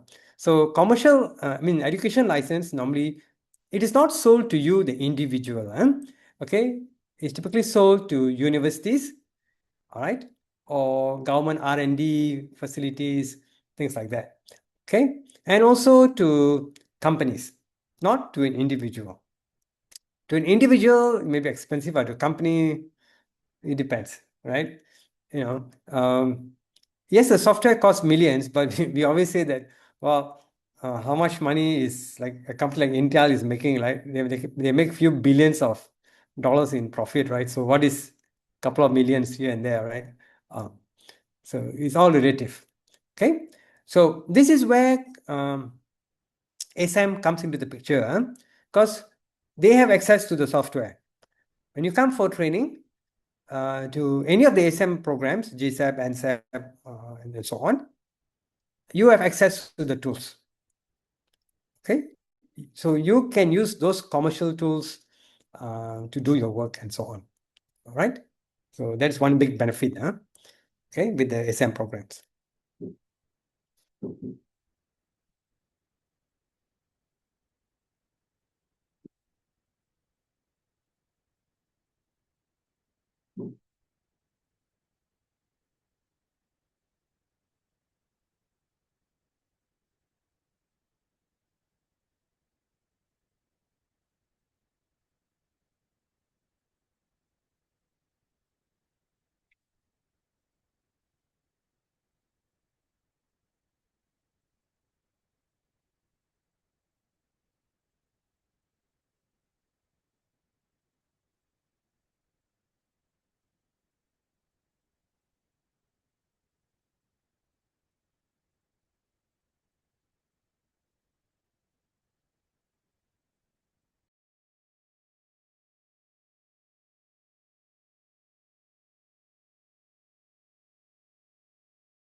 Okay, yeah. So before we continue, there's one question there on DFT. Yeah, how we are using DFT in digital IC flow, or DFT will be used in both digital and analog IC flow.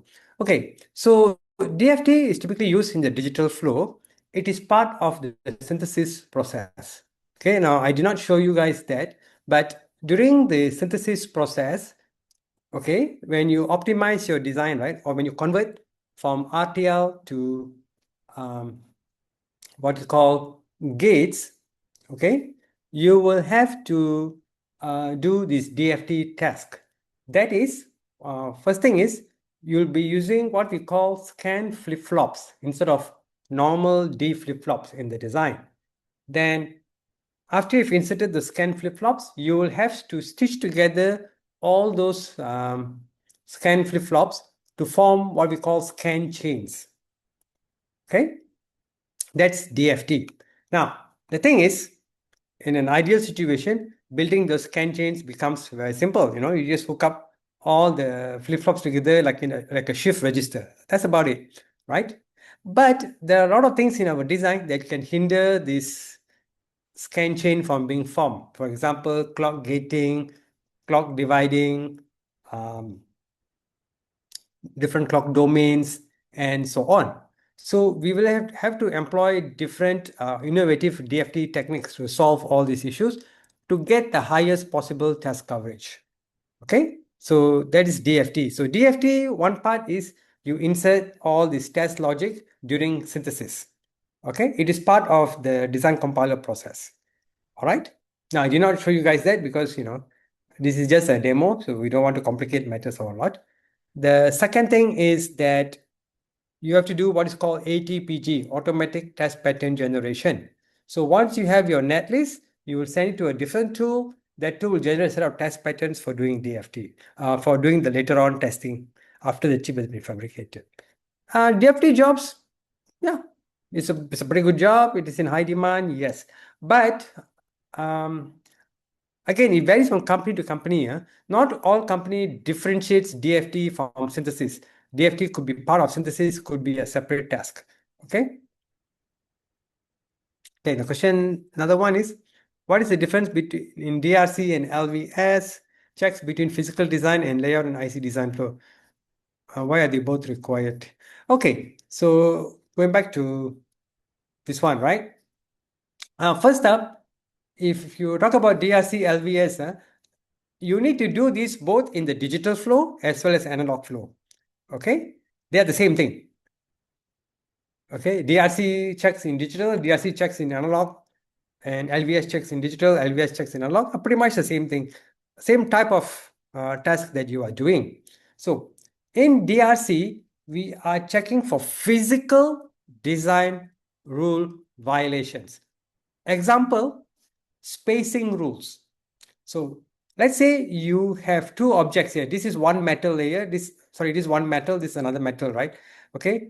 There has to be a minimum spacing between them in order for this chip to be fabricated. Okay. Do you comply with that rule? That is what DRC is checking. Then for this object here, it could be a metal, it could be polysilicon, whatever, right? The width of this, does it match the minimum width required for that particular fabrication process? This contact point, the white color square box you see here, right? Could be a contact, could be a via, right? Is it fully enclosed by the metal? Okay. Is there a spacing error here and so on? So these are the checks that DRC does. Okay. The thing is, for analog checks, we have certain set of DRC rules that must be checked. For digital, there are checks that we must do. Now, some of them overlap, some don't. There are certain different rules. And also, if you look at FinFET versus planar MOS, there are different set of rules. Okay, again, a lot of overlap rules. So there are some unique rules to each process. So you must pass all those things. But in terms of how you do it is, the steps are pretty much the same, whether it's analog or digital. You take your layout, you dump into the tool, you hit one button, it will check and tell you, hey, here are the errors, then you go ahead and fix it. Okay, that's DRC. Now, LVS, which is short for layout versus schematic, is basically after you have done your physical design, right? You got your layout. Okay. From your layout, you will save it as a GDS file. The GDS file is what you're going to send to the foundry. Okay. You save the GDS file. From the GDS file, we extract out the device connectivity. That means, hey, how many transistors are there? What are the transistors? What are all the transistors name or the gate names? And what are the connections between them? And what are the net names? We extract that. Okay. And then we have our Verilog netlist. We compare the extracted netlist from our GDS with our Verilog netlist. Do they match or not? So for example, if the netlist has 100,000 gates, does the extracted netlist from the layout, also from the GDS specifically, contain 100,000 gates? Are their names the same? Are their pins the same? Are their connectivity the same? If everything matches, great. You passed LBS, you can tap out your chip. Okay? That's what LBS is. Both of these is a requirement from the foundry.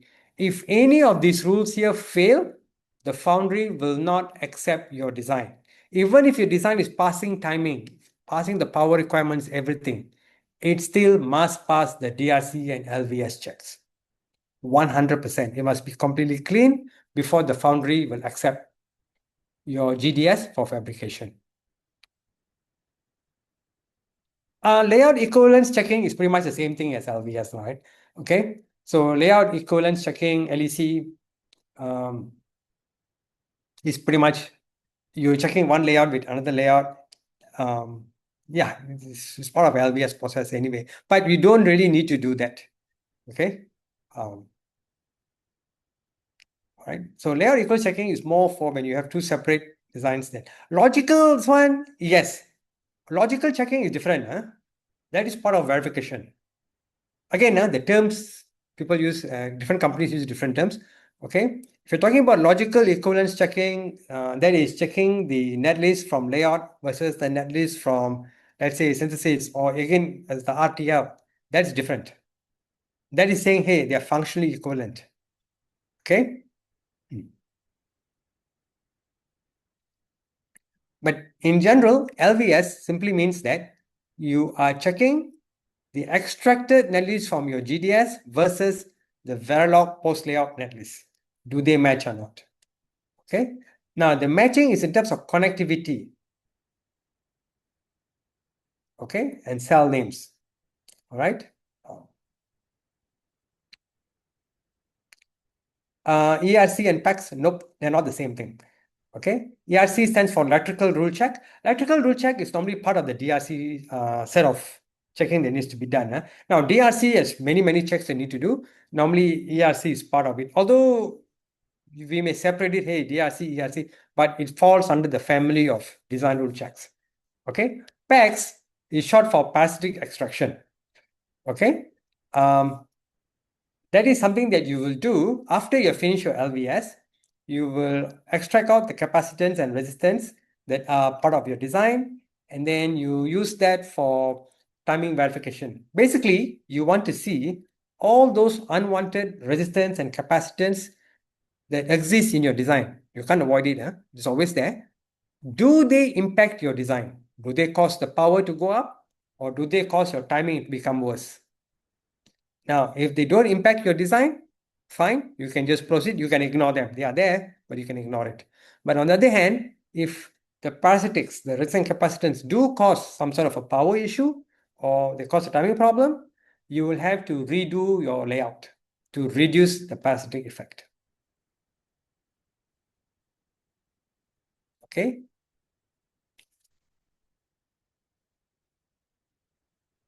Does a digital IC designer also work on layout? Okay. Again, you've got to be very careful with the terms used. Like I said, different companies use different terms. Okay, when you say layout, you have to be very specific. What do you mean by that, right? Are you referring to physical design or APR, or are you talking about full custom layout? If you're talking about full custom layout, the answer is no. Digital IC designers work only on the digital side. So they do physical design or do what we call automatic place and route. Okay, they don't do full custom layout. Full custom layout is typically done by the analog team. And also for some digital circuits, you can do full custom layout. Okay. However, many companies do hire you as a physical design engineer. And since the job has a lot of overlap for place and route and full custom, there is quite a bit of an overlap. Okay. Because literally, right, physical design software does it. Custom layout, you do it yourself. Okay. It's kind of the same thing, but it's just that there's sort of overlap. They may expect you to work for this project in the digital side. For another project, you do custom on the side. Okay, that's also quite common, but that varies from company to company. Okay, but like for example, like Intel, they don't. Intel, you go work in physical design, you are just doing physical design. Okay, other companies differ. Okay, all right. I'll get back to your questions after this. So let me just um, do this physical design demo first, then I'll get back to any questions that you have. So I'll give you guys plenty of time to ask questions after this. Okay. So let's look at physical design. Right. So let's clean up the.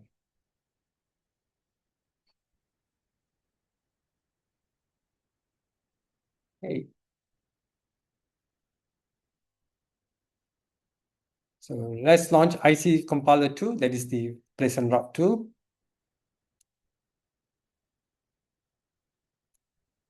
All right.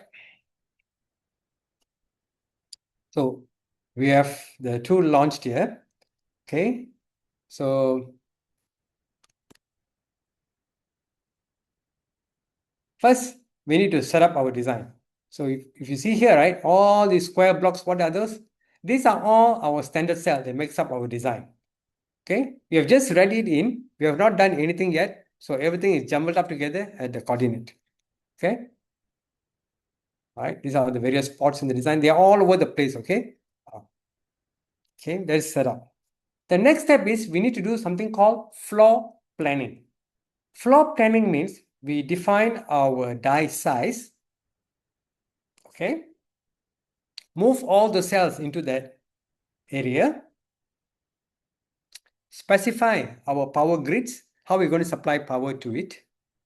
Okay. And try to place those cells within that given area and connect them to the power grid. Okay. That is floor planning. I'm simplifying it greatly. Yeah? Floor planning is a pretty complicated process. It's very, very important process. Okay. So let's see what happens here after we do floor planning.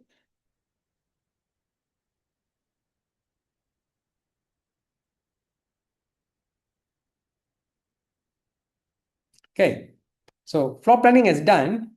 And then it gives us a power network analysis diagram here. Okay.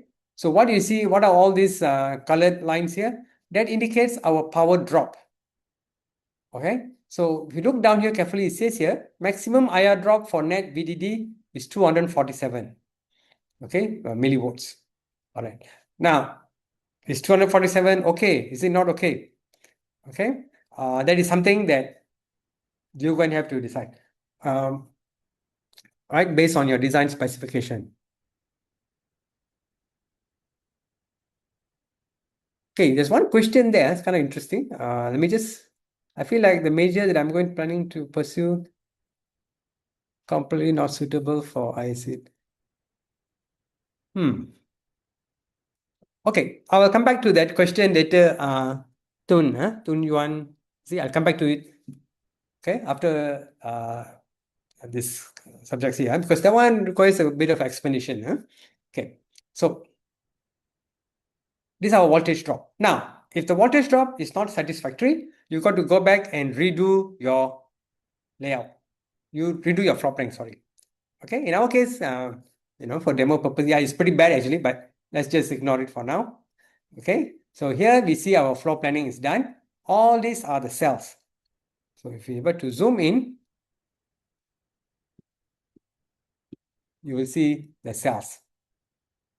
Okay, these are all the standard cells placed together. All right. Now remember very early on, I showed you like the elevated highway. This is at level 1, the very bottom. All these cells here, all these things that you see, these are the cells. Those are at level 1. All right. Then side here.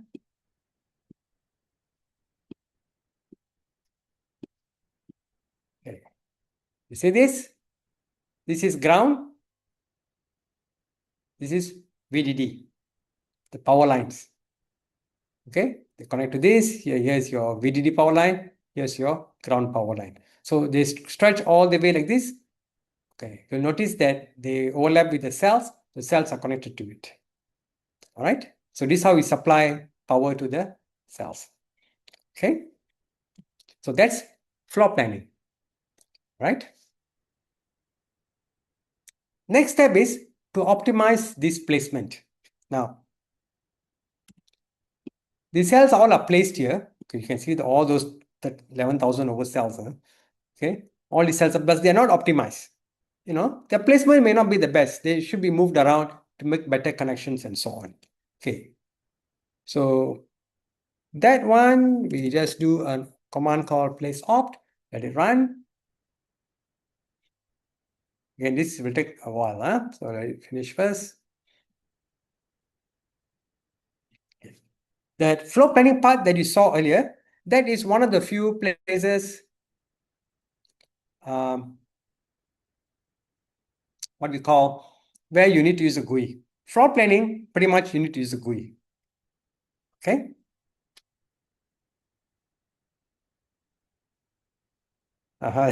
Someone answered, maybe you should have age in manufacturing process. Well, here's the thing, guys. Even though you're coming from chemical background or mechatronics or mechanical, okay, you remember the 4 prerequisites that I mentioned? Programming language, computer architecture, digital logic, and semiconductor. If you have knowledge in this, you can become an IC designer on the digital side at least. Okay? You need to have these 4 prerequisites. Okay? The good thing is picking up these skills, right, of programming language. Programming language, all of you should know. Even you're doing chemical engineering, you need to use some sort of programming language for certain automation task. So you got to know that, right? So that one, no problem. Digital logic is probably the most easiest subject of all. Okay? Then you have computer architecture and semiconductors. Now, semiconductors for digital logic, you don't need to know in great depth. Surface level will do. Like I said just now, the IV curve and stuff like that is good enough. Okay, so I'll come back to that question later. Okay, I will explain to you about a new training module that we will have for you guys, specifically like those coming from chemical engineering and all other areas for the NSEP training. Okay, an upcoming NSEP training. Right. So back to the placement. So cells have been placed in a more optimal location. Now, why do we need to do this?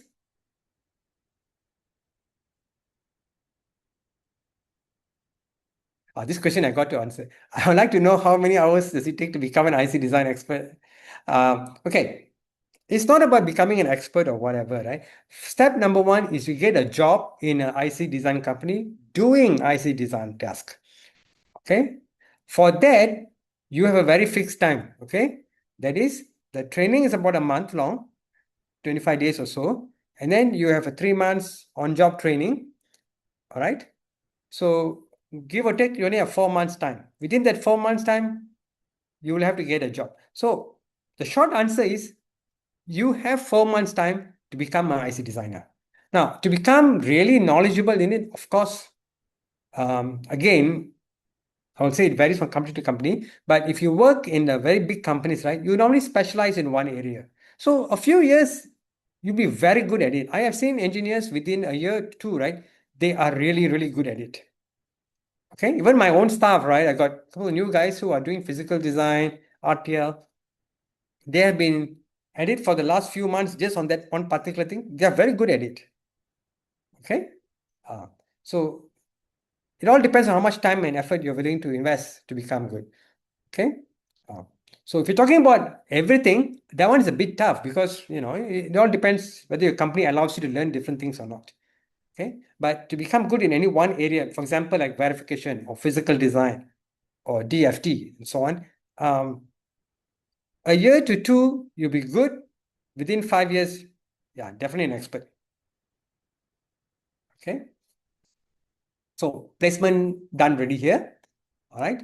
By optimizing placement, what we mean is make the timing better, reduce the gate count, and make the power better if power is a concern. All right. That's placement. Okay. Let's zoom in slightly.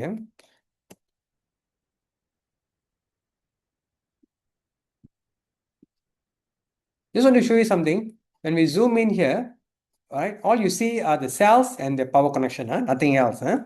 Okay. So the next step is we want to do clock tree synthesis. So what is clock tree synthesis? Okay. Your design has thousands, hundreds of thousands, maybe a few million flip-flops. Okay. You may have multiple clocks in your design. Any given clock, right, cannot drive thousands of flip-flops. It just won't work. Okay. So what I mean by drive is just like I ask you to carry some bags. I give you a bag with 1 kg, you'll have no problem. 10 kg, yeah, a bit heavy, but you can carry it anyway. 20 kg, you may struggle a bit. 40 kg is going to be tough. If I keep adding on the weight that you need to carry, right, at some point you will just collapse, right? Same goes for the clock. For a single clock pot to drive one other flip-flop, no issue. 10 flip-flops, probably no issue. But as the number of flip-flops increase, yeah, it's going to struggle to drive. So if there's too many flip-flops, right, what will happen is your clock signal will degrade so badly, okay, that what you call, by the time it reaches the flip-flop, it doesn't look like a clock at all.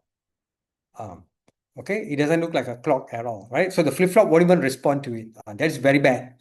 Okay, so to avoid that, we need to buffer the clock to make sure the strength is there. You can drive the flip-flops.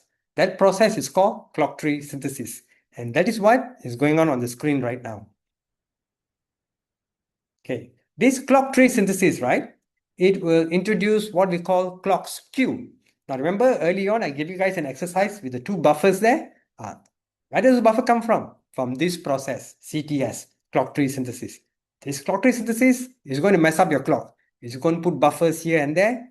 It can improve timing, but sometimes it can make timing worse. So you, as the physical design engineer, need to route the clock properly to ensure there are no violations. So you can see a lot of green lines here, right? All of a sudden, those are all part of your clock tree. Okay. So let's just zoom into one. You can see a lot of routing has been done now. Okay. Right. Then final step is to route the design.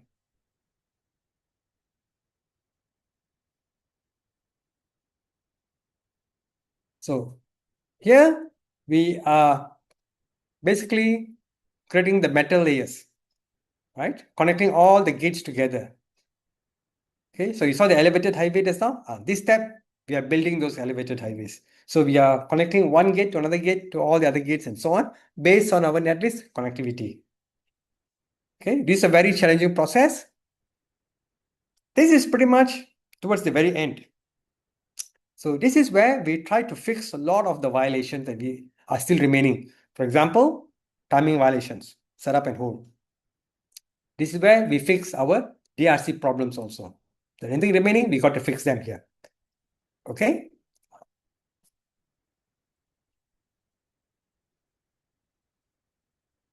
So doing this PNR job, right? It's quite tricky. You got to kind of balance various constraints.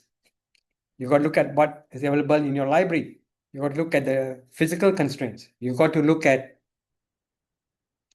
various other constraints that you are having, not just your logical constraints, your physical constraints as well, your design rules, and so on, to try to build this circuit. Okay.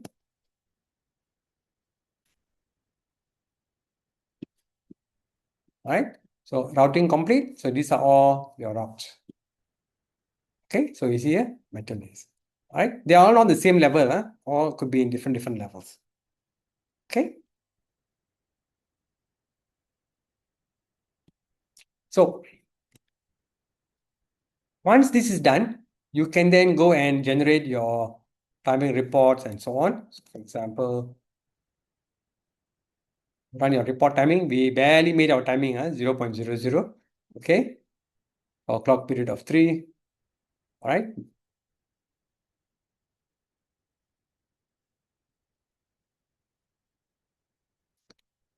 Okay. So final step, save your results, save your reports, and so on.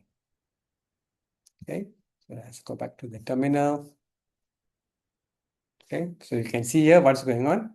All right.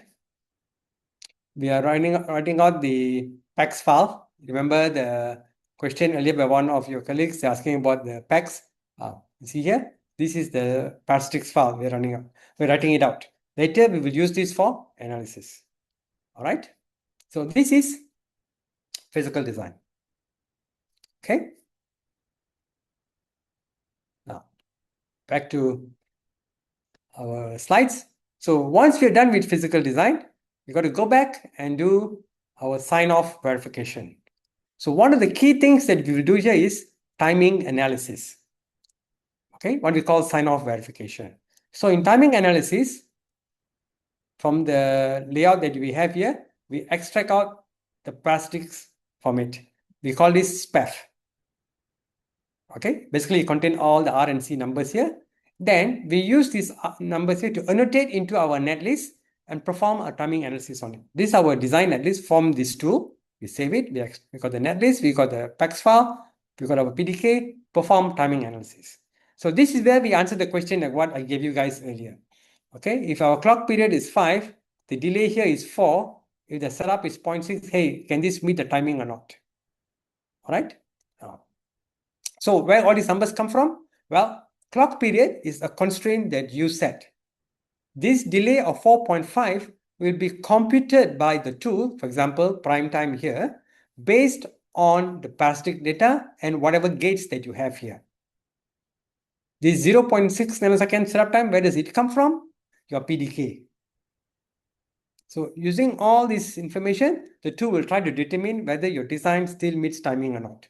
Now, what happens if timing fails? Can you tape out your chip? Yes, you can.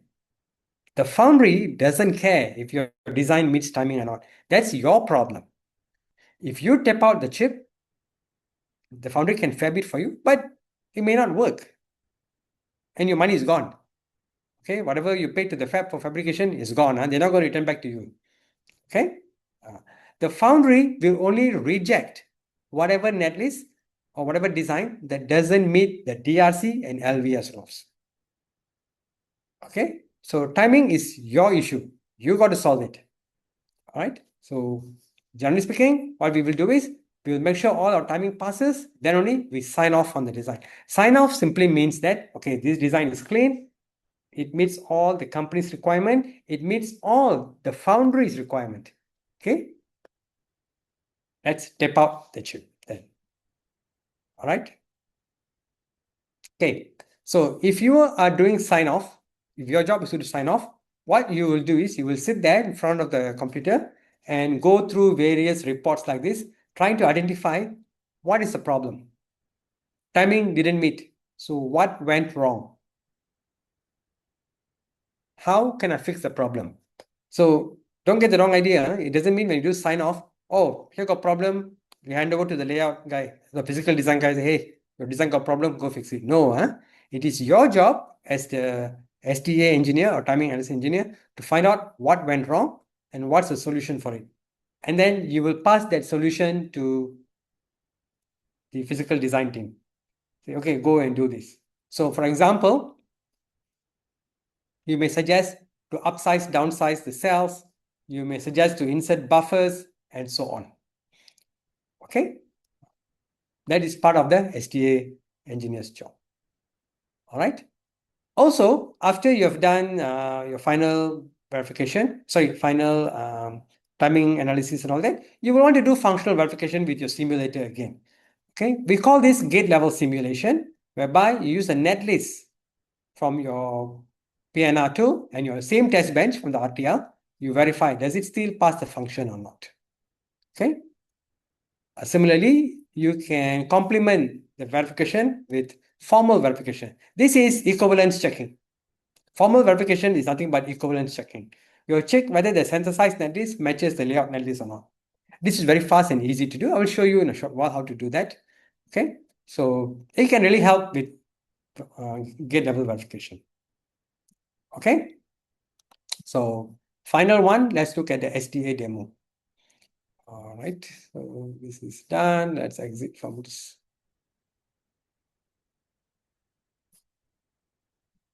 Okay, so next one is the timing analysis or SDA demo. So what do we do here?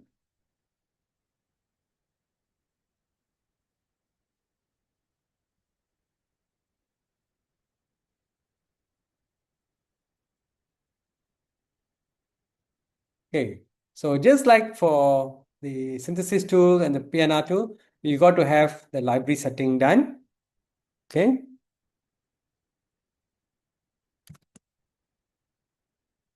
Then you also need to have a run script like this. So here you can see we are reading in the parasitics file. Okay. And then performing various checks. All these report commands that you see here, report analysis, report this, these are the analysis. So basically your job is to sit there and look at all these reports, try to figure out, is my design working or not? Okay, very boring job, huh? All right.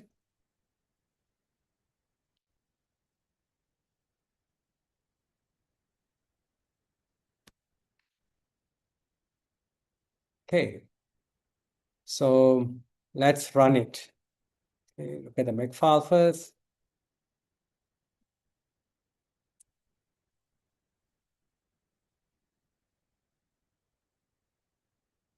Right.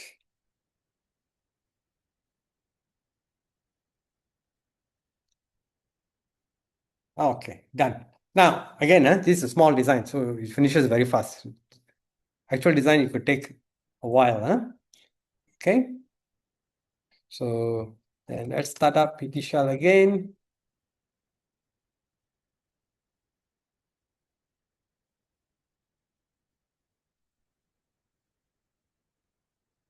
All right, let me exit PT first. Let me show you something else. Look at the reports first. Okay, so these are all the reports that was generated by PT. So we can go through them, for example, PT, max, timing, setup, okay? Then go through the report, okay, select mat, belly, okay? Look through them, see whether everything's okay or not, all right? Is the clock period correct? Is all these are back annotated data? What's the clock network delay like and things like that, okay? So we need to analyze all those things, all right? So we can use certain utilities within Linux. So for example, all the violation starts with the capital letter violated. So we can grab it from all this text file, see what happens. This is interesting. So if you look at, when you run this command, right, what it does, it goes and looks into all this text file and only picks up wherever there's a violation. So what is violated? So you can see here, from this file, max constraint file, is telling all of this, there is some violation here. Now, I know what this is. This is basically the capacitance violation. And not that big of a deal because it's very tiny, it's very small.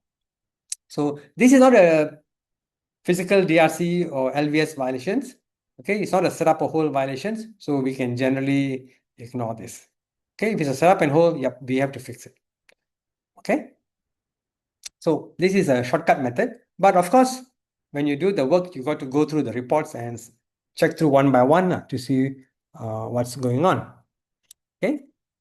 You can also, of course, use PT itself to do it.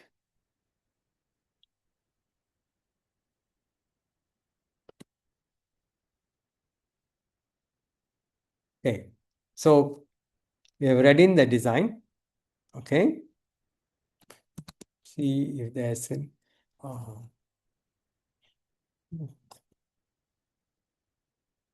sorry, it's report timing. Right? So the same report that you saw earlier, you can have here. You can do a whole time report. This is set up, you see here. Okay, if you do report timing delay mean, you will get a whole time report. Okay.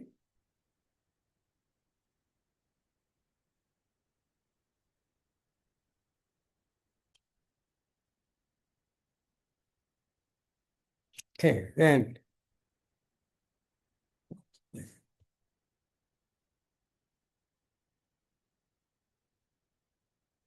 okay, let me see, is there any alliance here?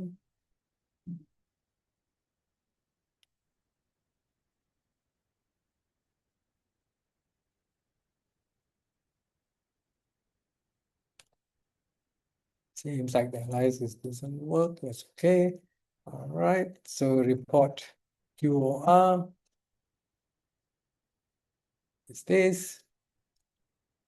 So we got 14,000 gates. Now, this is interesting.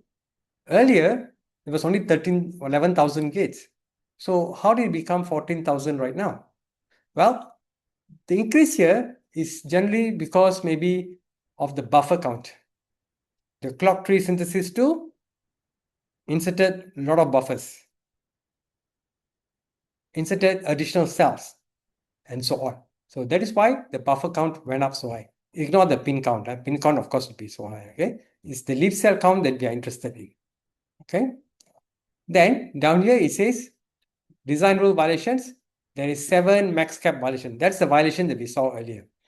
All right, but the violation is pretty small, so we can generally ignore it. Okay, so timing analysis, I won't say it's easy, but the process is pretty straightforward in the sense that basically you are looking at the reports and trying to find out what is wrong with it. Now, this is where your digital logic knowledge comes in handy. Okay.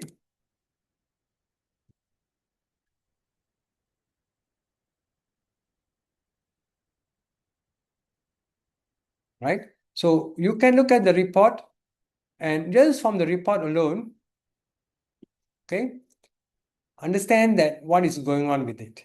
One is column here is the capacitance. The one before that is the fan out. Okay. So looking at the fan out, looking at the capacitance, and looking at the cell that is driving it, you should be able to figure out what kind of fixes is needed. Okay. So you will apply whatever you have learned in your uni, especially in SDA class. Because in SDA class, the fixes, right, is going down to individual gates. Unlike PNR, unlike synthesis, right, where we're dealing with big blocks. In timing analysis, most of the time, we're dealing with a timing path. This is a timing path. It has maybe 10, 20 gates in it. We're just looking at those set of gates and trying to fix them. Okay? That's SDA. All right? Now, going back to the verification, right? Earlier, we did RTL verification. Now, once you have finished your place and route, you will save your netlist. See this one? Bunch of nets. Okay. Then, you see here? These are all the gates that makes up your netlist. And this is their connection. That's why it is called a netlist. Okay, what is this? This is the post layout netlist. The Verilog file after you have done your place and route. We need to verify this still works. Okay, how to verify this works? Well, one, we can go back to the simulation and then run VCS RTL simulation again, like this. Okay, and look at the results. Now, this is pretty small, and VCS is a very fast simulator. So it gives you the results in a matter of, hardly a couple of seconds. You got the results ready. But in general, this gate level simulation is very, very slow. Okay, and let me show you one thing here. Look at the command. This is RTL. In RTL simulation, you just provide your test bench and pretty much your design files. Okay.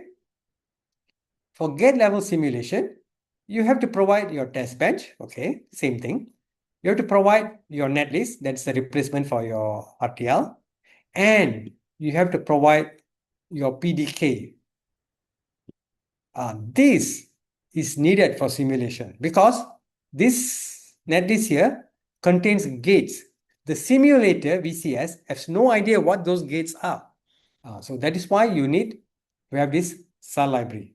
So when analyzing all these libraries and trying to figure out what the input and output relationships are, that takes a long time. Okay, it will take a long time. So that is why we tend to use formal verification. So what is formal verification?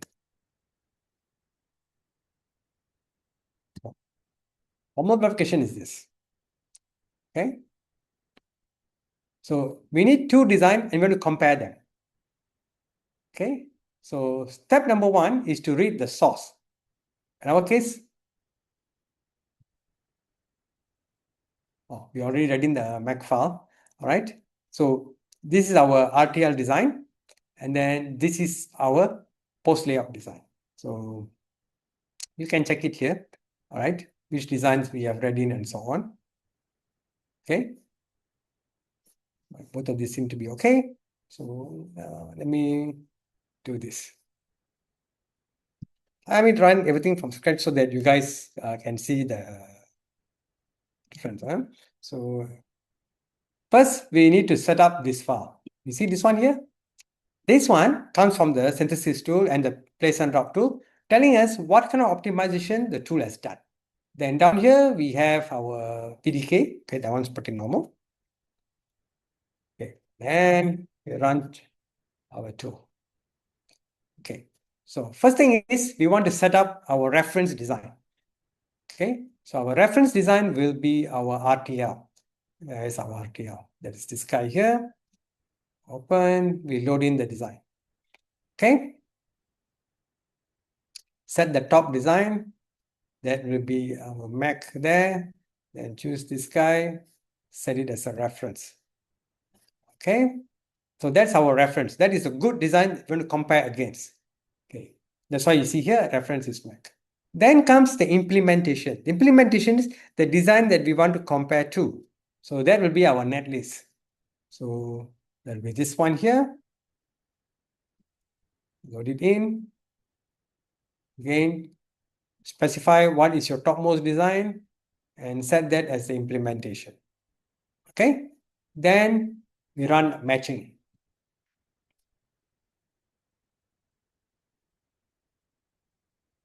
Okay, let's let it finish. Now, it is taking a while. At this point, you may think, hey, VCS is so much faster. What am I talking about this being faster? Well, it is doing a lot of checkings. Okay, that's why it's taking a bit of time to complete. Okay, but for actual designs, this is way, way faster than verification. Okay, so it says here, everything is matching. Now, matching here simply means whatever comparison point it chooses, yeah, those numbers match, but not the function. So function, we got to verify. So let's verify the function. Okay, verification succeeded. What that means is our RTL and our gate level netlist is a good match. Okay, we can proceed to the next step. So what would that step be? Basically, tape out our design. Okay, so the next step, all passes. Okay, there are other things that you got to do. As someone mentioned as well, you have to do DFT, you have to do IR drop analysis, signal integrity analysis, ECO, DFM, and many more tests like ERC and stuff like that. Okay, and if all is well and good, you can tape out your design. Okay. Depart simply means that hand over your data for fabrication. All right. Okay. So this is the complete flow. Now, not going to go through this, but later you can obtain these slides from ASEM. So you can use this as a reference. Huh? Okay. Now, before we go to the Q&A, just briefly, why choose IC design as a career? Huh? Okay. Basically, right, IC design, the skill set, right, one, it's global. Okay. It's a skill that is usable everywhere in the world. Okay. And in Malaysia, right now, we see there is many more IC designs coming in. Okay. There's a huge demand for these skilled workers in the semiconductor industry. So the chance for you getting a job is pretty high. Okay. You can work in many different areas within a chip design company. These are just some of the names, okay? Now, don't put too much emphasis on the name because, like I said, every company, they come up with their own unique names. Company A will call this job one thing, company B will call this job something else, yet they are the same thing, okay? So, but in general, you will things like digital design or RTL engineer. These are the person that does the coding. We have verification engineer, this person who does the checking, basically checking what this guy does is correct. Okay. You have structural design engineer, those people doing synthesis. You have DFT, who specialize just in DFT alone. Okay. They take the output from the synthesis engineer and do their own DFT insertion and things like that. You have the person doing the PNR, physical design, doing the timing check, and so on. You also have layout engineers. Now, layout engineers normally they do full custom layout for digital logic. Analog design engineers, they do schematic drawing, and then output from this will be sent to the layout engineer who does the analog layout. Okay, and if you have more experience over time, you can become a chip or system architect. Okay, and most companies also have CAD engineers. These are the people that support all the others that's doing this job. So I showed you the script earlier, right? That you can run multiple times the synthesis. Those things are developed by the CAD engineer. And some companies have field application engineers. These are people who go out there and help other customers with the job and stuff like that. Okay, so many areas of for you to work on. So if you're the kind of guy who likes to sit in the office, don't like to move around anywhere, stay at a workstation, design, digital design, verification, DFT, it's a kind of a job that you may like. You want to talk to other people, maybe you want to look at field application engineer. All right. You want to talk to other people, but only in the same company, you may want to be a CAD engineer. Okay. All right. So there's a wide field. Okay. So what does a design engineer or any of those engineers really do, right? On a day-to-day basis, what do you do, right? If you get a job in an IC design company, well, you'll be drawing diagrams, schematics, block diagrams, etc. You could be writing codes, Verilog codes, system Verilog codes, scripts. If you're doing post-layout, post-silicon engineer, you may need to operate equipment to test the chips. Okay, if you are in test and assembly line, you may need to test chips. Technically, this is not, these two are not considered IC design, okay, because they are post-silicon. Okay, you may need to help other engineers. For example, you're the CAD engineer, your job is to help the other engineers who are having problem with their script or with their design. You got to do that. You're a CAD engineer. So this is what you'll be doing on a day-to-day basis. Okay, so yeah. So on a typical day, this is what will happen. Okay, you discuss with your rest of your teammates what you need to do. Okay, then you try to do it. You verify that whatever you did is correct. Okay, if not, you come here. Okay, and then you debug. It doesn't work, and you still come back here, and then you try to fix the problem. Okay, so this is what happens, right? So debugging is a key step. Okay, so debugging is a skill. And debug skill is useful pretty much in any field. So one thing I would urge you guys to do is practice debugging. Okay? That's something that you got to learn right now. Right? When there's a problem, don't just go ask your friend how to do it. Don't just ask ChatGPT how to do it. Figure it out yourself first. If you're really, really stuck, then only go ask for help. Okay? The biggest problem I see with many of those guys coming in for this training, right, is that they get stuck, they don't know what to do, they just ask for help straight away. Never try anything. You got to try different things. That's how you will learn. Okay. Now, what are the skills that you need to have? Knowledge and skills that you need to have. Okay. Basic electronics, of course, it's a must. Digital logic. You've got to know about semiconductors. If you're not doing analog, if it's just digital, as long as you know your transistors a little bit is good enough. Computer architecture, helpful. Programming, very useful. Now, in terms of skills, you've got to know how to debug. Got to be a little bit creative. And this one is important. Reason being, as an IC designer, you are not working in a silo. You got to talk to your project lead, the person above you.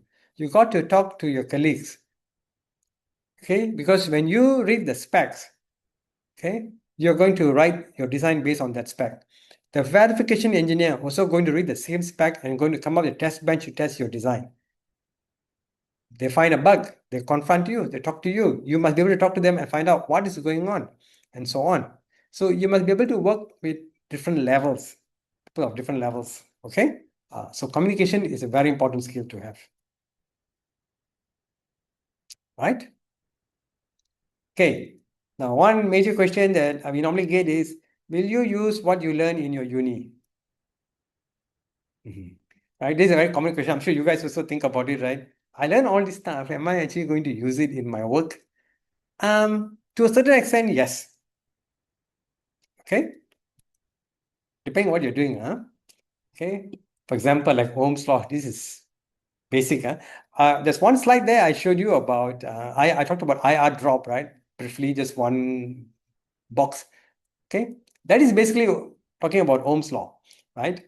How the voltage can drop over the length of the wire, and that can impact the circuit performance, right? If you're doing designs, okay, especially you are trying to come up with a new design itself, you may need to know maths quite well. Things like differential equations and stuff like that, especially for DSP stuff and so on. Laws of physics, yep. For analog design, you got to know that. If you're a digital designer, of course, you know digital. If you're analog, you got to know your amplifiers and stuff. Okay, what's a differential amplifier? Okay, what's a high gain, low gain, and all those things, right? And programming skills. So yes, you have to know, or you will use whatever you have learned in your uni, right? Okay, plenty of opportunities in IC design, okay. It's a pretty rewarding, I would say this. You can ask your colleagues, I think tomorrow there's some sessions with your seniors who have gone through NSEP and GSEP program and gotten job. You can ask them about how's the work like, okay. I'm guessing because they are pretty much the same age as you, they a better person to ask about this job. But I would say for me, it is a very challenging and quite a rewarding work. Okay, IC design, right? Okay. So let's look at some of the questions that you have. Okay, about the chemical engineering one, special semiconductor, I would suggest to you is this, right? If you are interested in IC design, that's the big thing here. Not just for you, but also anyone else who's listening in. If you're not in EE and you are thinking to yourself, hey, if I come into this, can I get a job or not? Okay. Now, whether you get a job or not is not dependent on that degree, chemical engineering or mechanical engineering or what. If you are good, you can get a job in IC design. Okay. So what you need to do on your part is brush up on those 4 topics that I mentioned earlier. Okay. As long as you can do that and you're willing to put in the effort, yeah, no issue at all. You can get a job. Okay. ASEM is going to help you. But you, of course, have to do your part, that is put in the effort to learn up all those things. And when you come for the training, we are also going to guide you. And not only that, as I mentioned just now, for the upcoming NSEP training, we have seen that in the past, many of you lack digital design skills. So we are going to include that before we start the tool training, so that when the training actually starts, right, you know what we are talking about. So many times, I give you example, for very weird reasons, a lot of people don't seem to understand what a reset signal is. Okay, your flip-flops have a reset signal, asynchronous reset, synchronous reset. Many people don't know what is that for. Okay, how is it used in the design context? So then, when it comes to the tool implementation, we talk, hey, reset, you got to do this. They're kind of lost because you have no idea what reset is, why we need to do that, right? So to solve those kind of things, we have prepared like a one-day class, just more than enough, with all the important things that you got to know before you begin training. So our advice to you is that, like in chemical engineering, mechatronics, and computer science or physics, don't worry about the fact that I don't have the basics. Learn up what you can. The rest we will help you to cover. Okay. But again, you must have interest, because like I said, this job is quite challenging.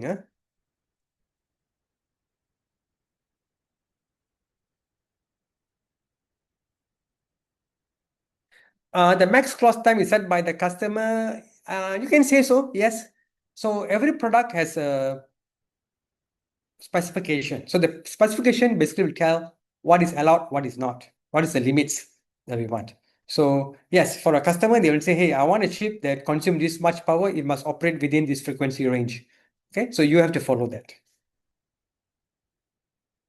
Linux only. None of it works on Windows. IC design is 100% Linux. Okay, so there's a question there from Amira, right? So it is Linux. So what you can do, right, guys, if you want to, you must learn Linux, and that is easy. For those of you who are having a Windows laptop, okay, I'll say Windows 11 and above, or even Windows 10, you can actually download Windows subsystem for Linux. You go study WS, go check out WSL for Windows.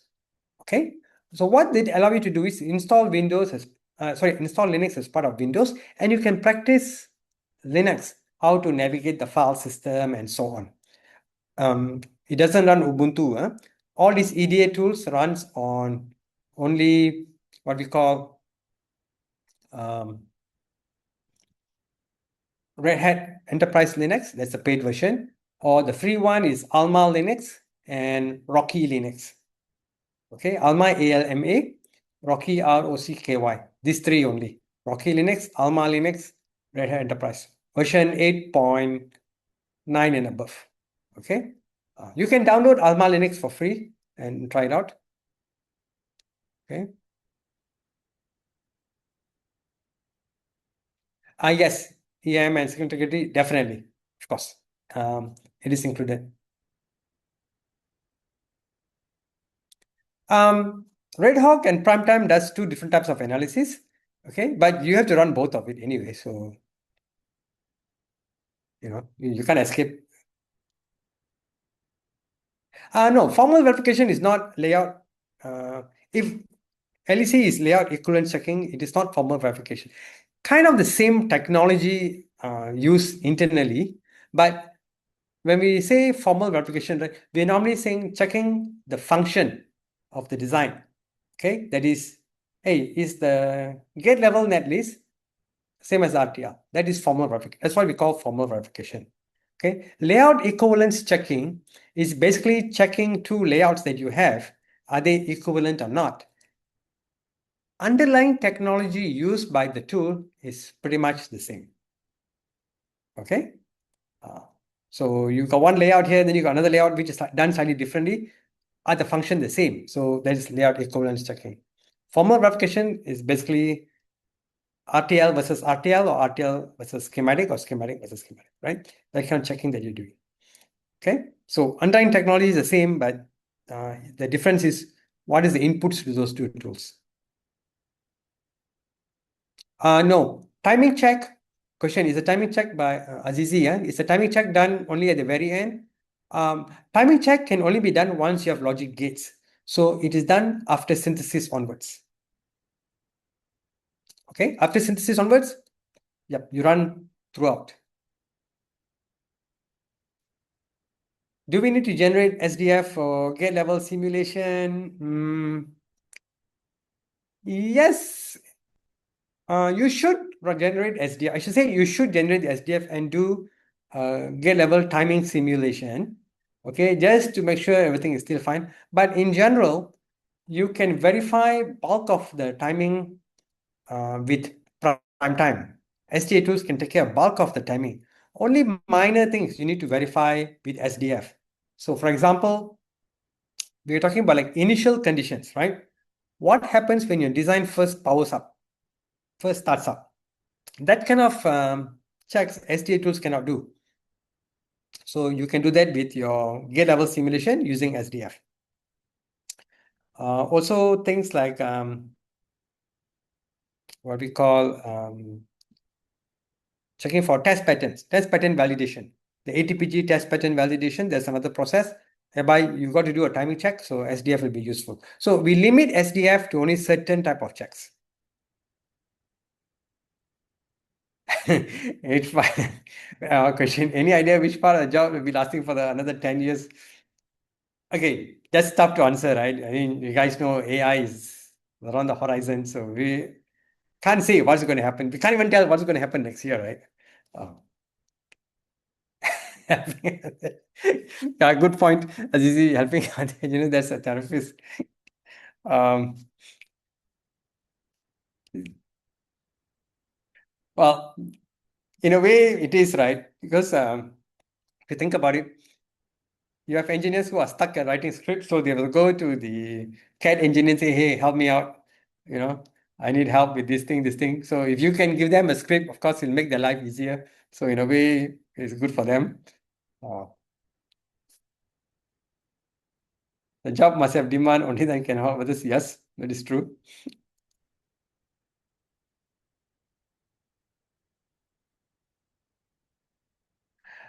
For someone without formal, what is the highest leverage skills knowledge need to have? Okay, that's a good question, and it's not an easy answer to give here right now. Um, but we do have, I believe ASEM does have a test check. I mean, an entrance exam you can take. Now, if you can answer that with sufficient with a passing mark, then it's fine, right? If you don't, then what that means is you're lacking certain skills, then you can focus on that area. Okay, I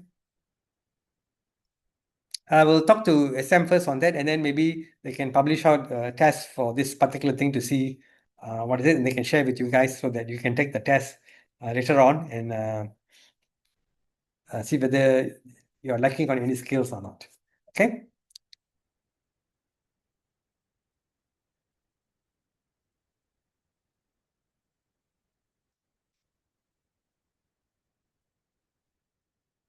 Would chemical engineering grad be a disadvantage?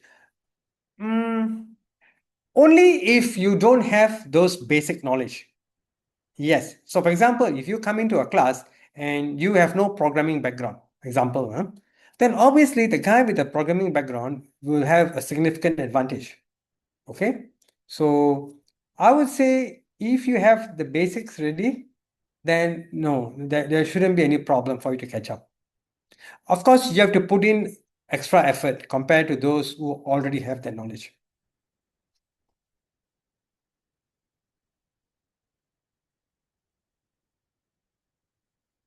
Okay, so there's a question there. Throughout the design flow of the digital design, if there's any error occur except modifying the Verilog code and placement of macros, is there any other thing that we can do to solve the error? Well, it depends what the error is. Okay, so let's say when you're doing this design, you encounter an error. All right.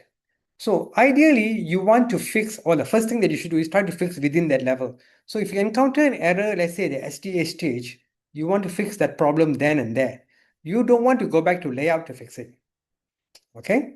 But there's a limitation, right? Sometimes you try and try and try, you cannot fix anything there. So for example, it is not due to model pessimism or something like that, where you need to make a physical change to the design. So you have no choice but to go back to PNR.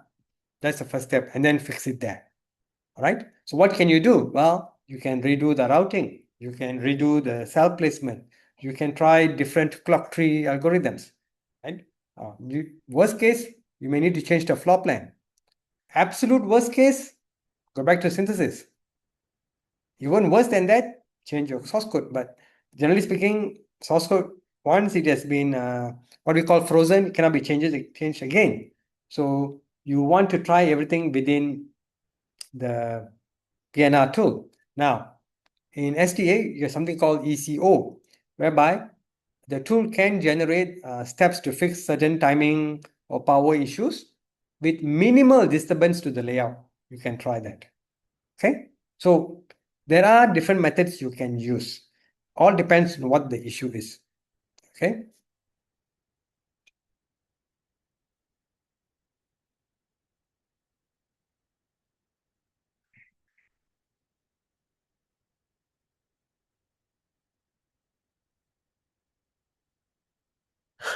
Okay. Regarding the chosen physical design domain, suggest me a country that aligns with my. I can't do that because this program is strictly for Malaysian. So whatever suggestion has to be work with Malaysian companies, study in Malaysian universities. Okay. You do have open source options for EDA. Okay, you can download and use that for your own practice for learning. That's very good. You can go to this website called EDA Playground. You just Google EDA Playground. Okay, it's very good. You can use it for small designs. For learning purposes, they are fine. Now, if you are into custom design, be it analog or digital, you want to do full custom design, there are a lot of very good custom layout tools for free, open source. You can use them to learn, but they are nothing like the commercial tools. Commercial tools are far, far better. And if you want to fabricate a chip, you have to use the commercial tools.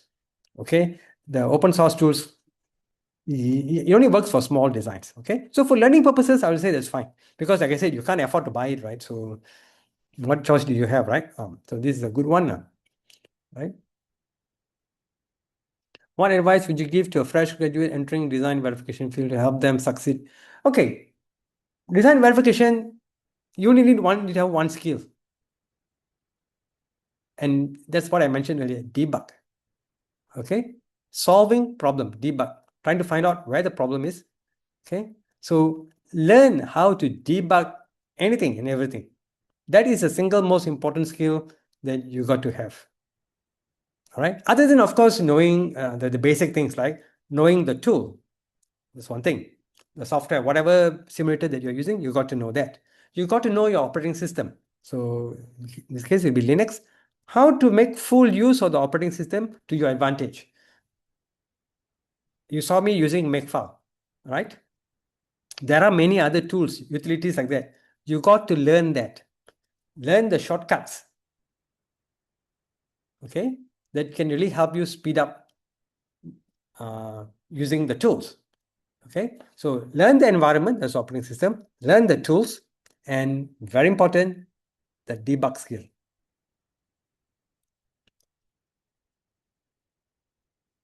Formal versus functional verification. Well, they're basically the same thing. You are checking the function of the design. It's just that formal uses static methods. You don't need a test bench. Functional verification is a very wide term, okay, whereby you're verifying the function of the design. You could be using a simulator, you could be using an emulator, prototyping unit, okay. So functional verification generally is the wider area scope. But my guess is what you're asking is formal versus RTL simulation. So in simulation, you need a test bench. Formal verification, you don't need a test bench. Okay. Formal verification is faster, simulation is slower. Okay. Are they a replacement for one another? No, they complement one another. Formal verification helps to speed up simulation.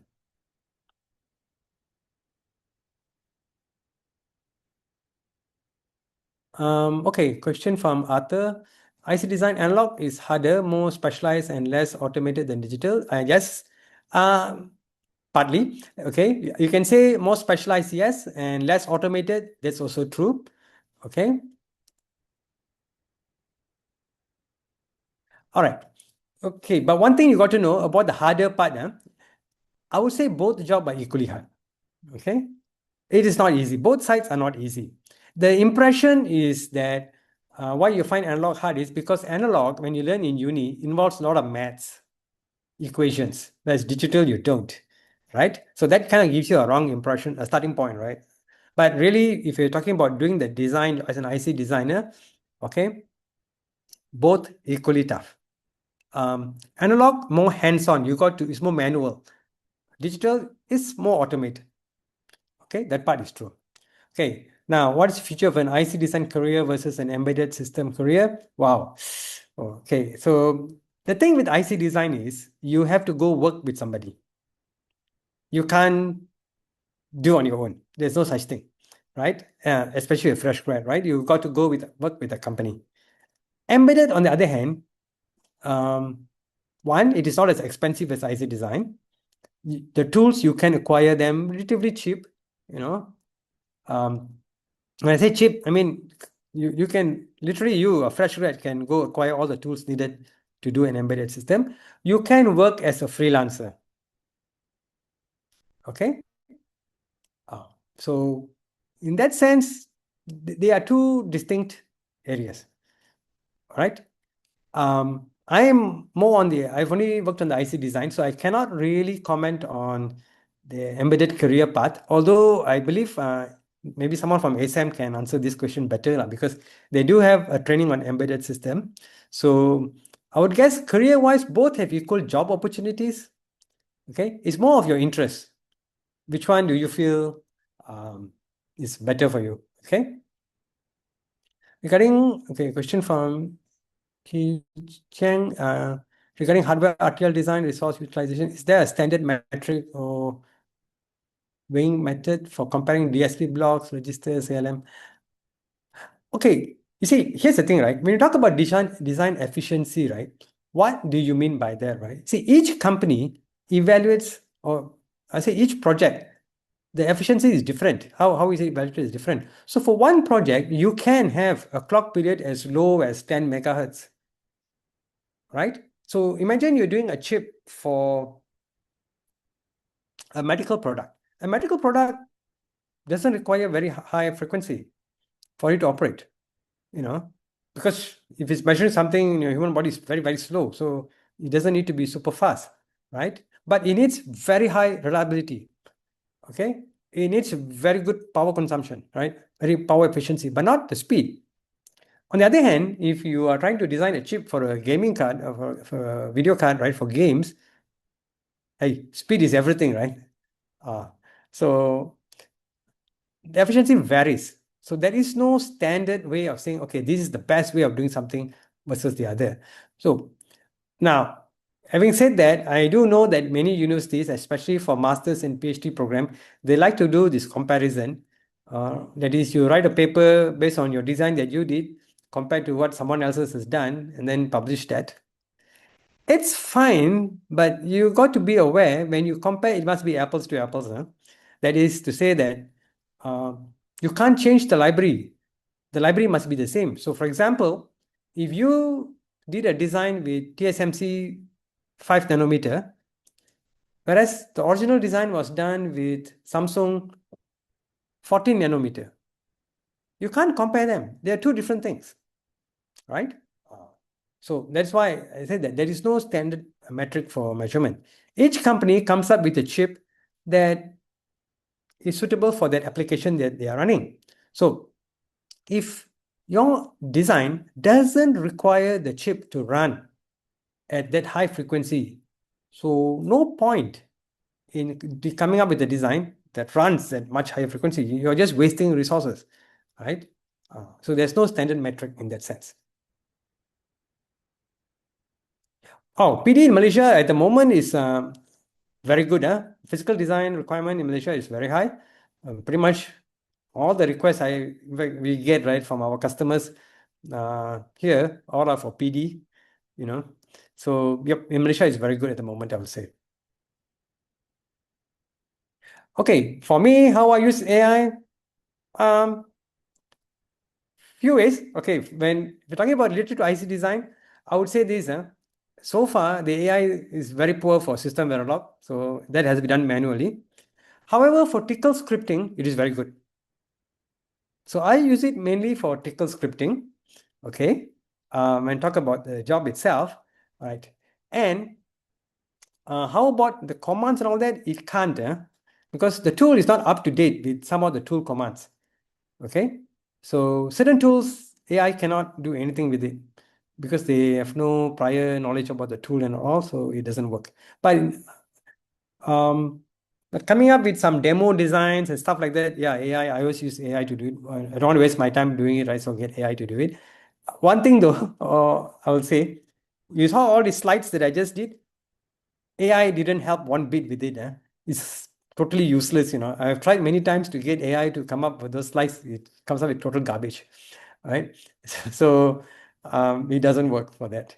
And of course, on a daily basis, replying to letters and replying to emails and stuff. Yeah, of course, we use AI for that, all right?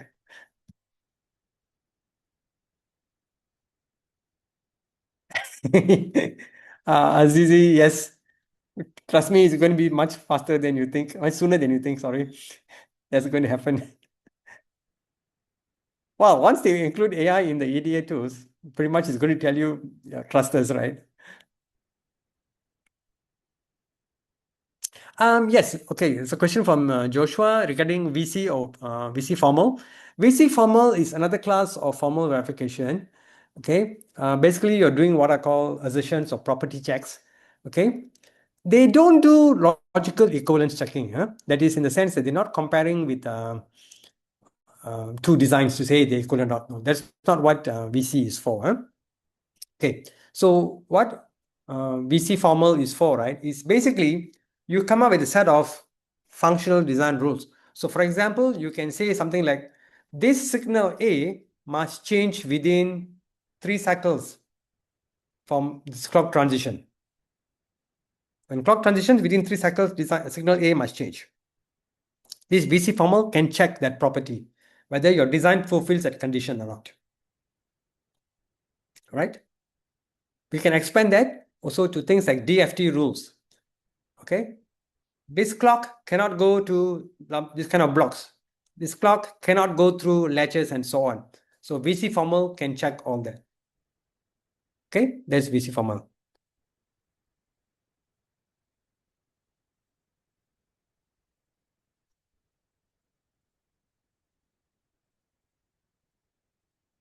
Um, okay, question from Darren. Learning RISC-V will be more advantage than learning proprietary IP. That's interesting. Um, I okay. First of all, learning any kind of IP is definitely useful. So it's not a loss. So if you're going to learn something like PCIe, which is a proprietary IP, okay, that is a very, very useful skill to have because not many people know it. So in that sense, it's very useful. Okay. Of course, RISC-V is um, open source, so anybody can learn that. But one thing you have to be very careful here. Uh, what is it about RISC-V that you are learning? Is it the instruction set architecture? Or is it doing a design with RISC-V? Two different things. Many courses that teach RISC-V are just talking about the instruction set architecture. That one you can learn for free from the internet. What you want to learn from RISC-V is, first of all, how to design a RISC-V CPU. How do you design that? You have the instruction set. How do you get that into a chip? How do you do that chip design together with the peripherals that is needed to make a complete SoC? That is what you want to learn. Okay, not the instruction set architecture. Okay, that ISA is useless because anybody can learn. I mean, I don't mean ISA is useless in terms of knowledge, because what I mean is anybody can learn that easily from online. All right. So what you want to learn is how to use the thing. Now, in terms of proprietary IPs, if you're talking about things like PCIe or what do you call DDR, okay, HBM proprietary protocols and stuff like that, right? That is very useful. Okay. If you can learn that, I would suggest go for it. Really useful. IC programming, well, you can use Arduino for any kind of to learn programming, but do, I mean, to write a code in Verilog, you can. You all you need is a text editor, and you can do some basic checking, but that's about it. You can't run simulation or anything like that, right? So it's just a code editor. That's about it. Alan, formal is to prove absent bug. Simulation is to show presence of a bug. Yeah, you can say that. That's a pretty good way of putting it. Yeah.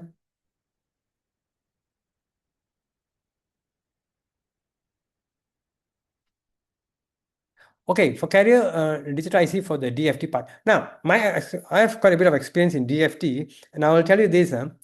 For DFT, right, one thing, you really, really have to know your digital logic optimization with gates. That means all those, how to switch from one gate to another gate, how to try different gate combination to get the same function, how to bypass um, certain DFT errors, okay?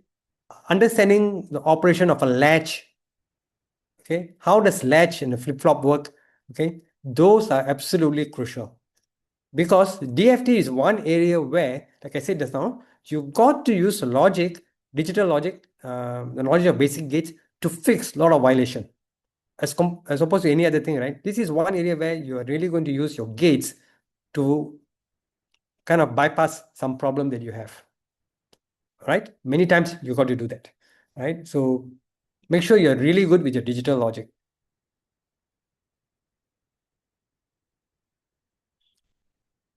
What advice would you have for analog and mixed signal? For analog mixed signal. Wow.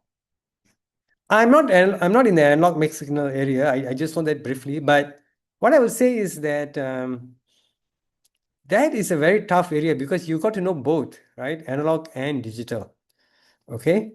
So yeah, brush up both sides, right? So that's like the toughest field of all, right? Because you're going to do both sides. But when you say analog mixed signal, chances are you are either working in any of these three areas. Either you're on the analog side, or you're fully on the digital side, or you're doing mixed signal verification. So if you're doing mixed signal verification, then learn up Spice, learn up Verilog, learn up System Verilog. That's about it.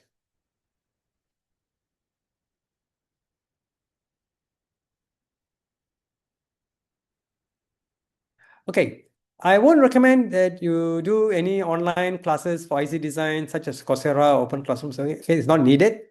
Okay, you don't need that. You don't need to buy or pay for anything. Huh? What I recommend is, um, again, maybe ASEM can provide this to you maybe next week or what to you guys all. I will give them the list of websites you go to. Just read up those is enough. As long as they cover the basics of digital logic, more than enough. You don't waste time or don't waste money going for those courses. Not needed. As long as your foundations are good, you can get a job in IC design. The problem with many, right, is the foundation is bad. Then, when asked to describe a design, here's an AND OR gate, convert this to an NAND gate, they can't do it. That's the problem, right? So that's the one that you want to solve. Oh, okay. If I was starting over, right? The question there about if I'm starting over my career again, how would I learn? It is much easier now than the time I started. When the time I started, there was no internet. Okay, way back in the 90s, all right. No, early 90s. There was no internet, no AI, nothing. Right. So only thing you had is manuals and a couple of books on Verilog, and you start reading it that way. Nowadays, because you have so much resources, right? Okay. First thing is, I would say avoid using AI to learn first. Learn it yourself by reading websites or online books that you can get or watching YouTube videos, right, on IC design. There are many courses on YouTube that's excellent for IC design. Okay, go through that. After that, when you're doing your exercise or work, if you've got some problem, you can use AI to help out. But just to double check your work. Don't rely 100% on it. Okay, that's what I would say. So it is far more easier now to learn IC design than when I started. Okay, because you got too much resources. GTK wave is not really a good, it's okay lah, right? I would say it's fine for starters, but um, yeah, um, good enough for beginning small designs, sure. Personal projects, go with all those AI accelerators. Okay, the Mac is one. Sobel, I can think of another. Array multipliers. Okay, you search for anything related to AI accelerators. Okay. Oh, you want to get VLSI internship? Well, the best way is to go through ASEM. That's all. ASEM's program is all going to help you to get internship with them. Now, if you're in year three and you, for some reason, you cannot come through ASEM because ASEM's programs are normally for fresh, for those who have graduated. You need to do well and you can get into the Intel Elite program. That's another way.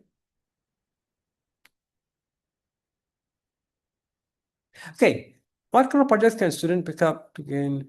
The problem is this, right? When you say student do a project, right? The thing is access to the tools. Now, if you have access to the tools, then like what I said earlier, go with the AI accelerator projects. They are excellent. Okay, the Mac I showed you is just one. All right, but if you don't have access to the tools, then it becomes a bit tough because all those online tools, right? They have a limitation in the number of lines of code that you can work on. So in that kind of scenario, right, what I would suggest is for you guys, learn up Verilog. Learn up how to write Verilog, how to do Verilog simulation. How you do that is you go and download FPGA tools, like those from Altera or from Xilinx. They come with free simulators. And that simulators that comes with Altera and FPGA, they can run a pretty big design for free. Okay. You need, of course, your CPU, memory, and so on to be free. A couple of hundred. I'm not sure how many gigabytes. I think it's around 200 or 300 gigabytes around there. But that's a very good starting point because you can really learn Verilog there. Okay. And also simulation. So go with those FPGA tools to learn.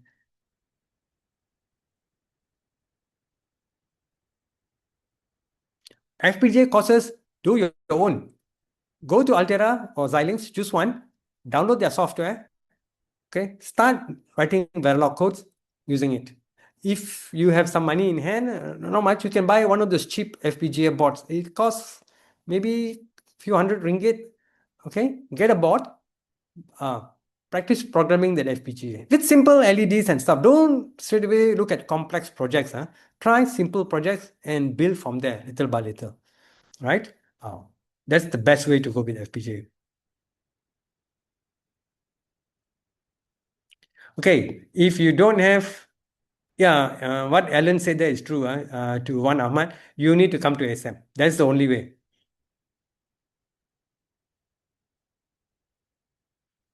If you're working as a hardware engineer, um, okay, there is an age limit. You may want to check with ASEM on that. Okay, if you want to switch careers, the ASEM do accept not just fresh grad, but I believe there's an age limit. I'm not sure what the age limit is. So maybe someone from ASEM can answer that. Huh? Okay. No, you need a degree if you want to do IC design. Lee, good for you joining this program, even though you are in school. Very good. Please continue your degree first. Okay.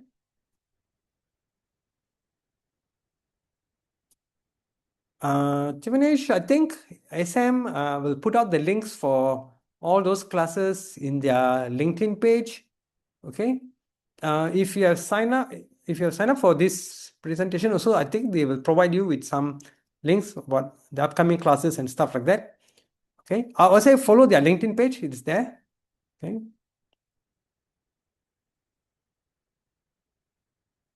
I will provide a list of websites and YouTube channels that you guys can go to, but do give me a day or two to, I have it, but I need to pass it to, because since it's a weekend, so I'll pass it maybe Monday to SM and then they can share it with you all regarding the resources for you to learn about IC design. Can PhD got to check with ASEM, huh? So um okay, the ASEM program I believe is only for Malaysians. So if you are a Malaysian and 30, I'm not sure the cutoff age. So maybe someone with ASEM can answer that question regarding the age. Yeah? I'm not sure about that part.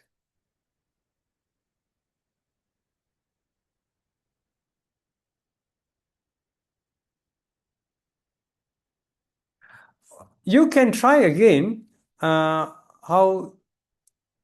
How right? Your question, you say you didn't do well in the exam. Okay, so if you didn't do well in the entry exam, then try again, meaning brush up your basic knowledge.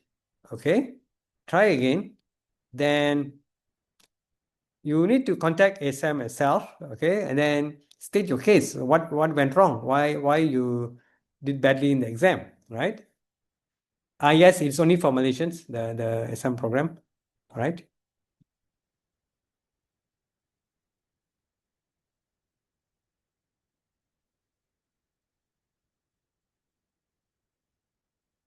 Okay. Hema, your questions, I'm not sure. Okay. I think Hannah already answered that. Okay.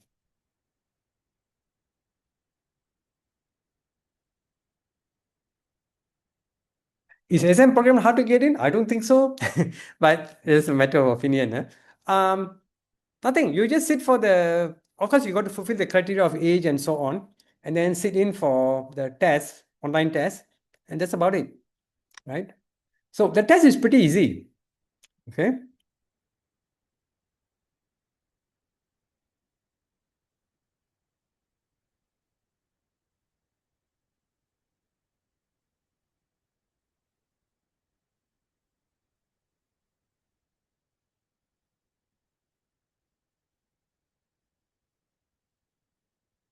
The next intake, I think, is in August. So check the LinkedIn page um, now itself, right? To see when is the closing date and so on. Huh?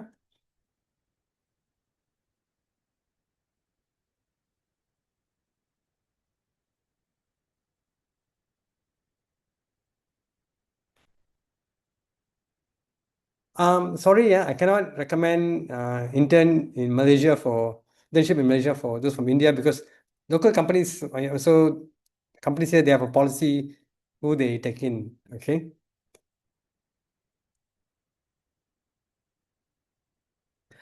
Okay. Regarding the question, are we encouraged to do more projects? Yes, it is good that you do the projects, but of course not when you're doing with IC designer. But let's say when you're uni right now, you want to learn. It's good you do that because, like I said, it teaches you one very important skill: debugging. Right? It doesn't matter if you're using Arduino or whatever, right? When you do programming in there, you got a problem, you debug, right? You fix it. That skill is very, very useful. Okay. If you learn programming, if you write programming codes, right? Okay. And then you discover, okay, I got a problem here. That steps that you do to debug a coding problem. So, for example, you can code here, and then you go compile it. You put in like a certain other constructs there to identify where the source of the problem can be and things like that. Okay, those are all debugging skills. They are very, very useful. Doesn't matter for what programming language you are going to learn. So it is very useful.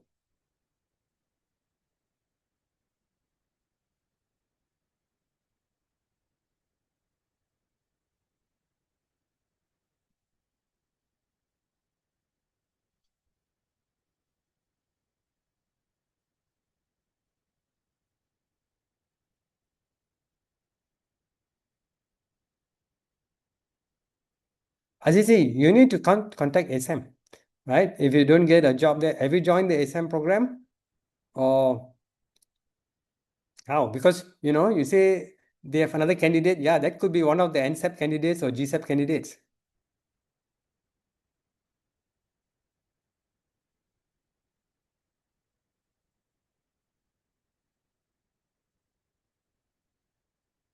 By the way, how you say I'm scared? Again, just I will say this, that the four areas I mentioned just now, right? Go study them. I will give you guys the links and all that, right? Go study them. Make sure you know what it is. Then come for the test. You will pass.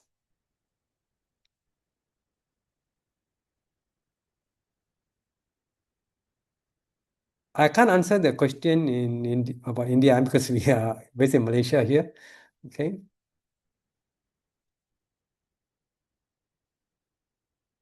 About working people, I mean, as long as you're below 30, can, but if you're talking about like weekend courses like that for people who are working, I'm not so sure about that. That one probably need to, probably ASEM can answer, huh?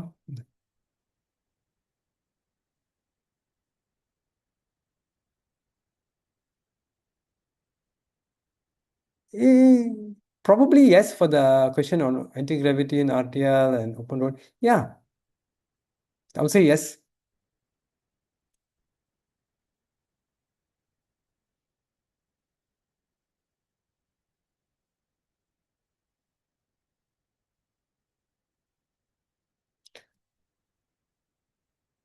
Um, Azizi, what I can say one thing is have you applied to ASEM?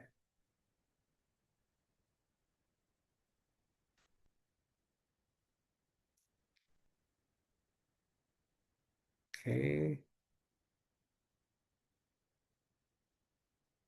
Um, yeah, ASEM normally will share everywhere, lah. I mean, they'll put all the resources on all their social media page, so shouldn't be a problem. Okay.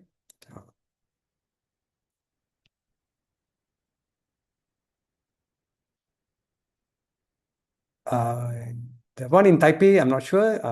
That's a question for ASEM.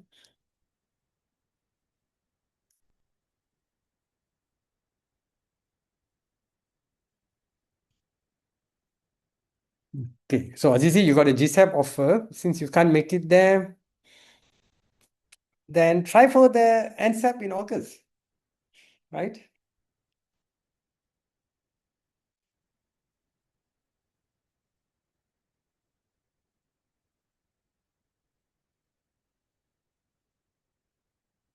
Okay.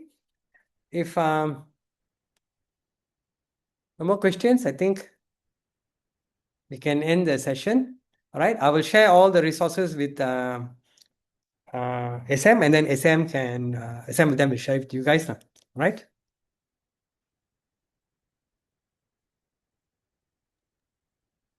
Okay, there's one question I missed out. I think when does Cadence? Okay, so I'm from Synopsys, so can't answer Cadence questions. The Linux one is Alma Linux, Rocky Linux. Okay, go with these two. Alma or Rocky. Okay, version 8.9 or 8.10. All right. Thank you, guys. Okay.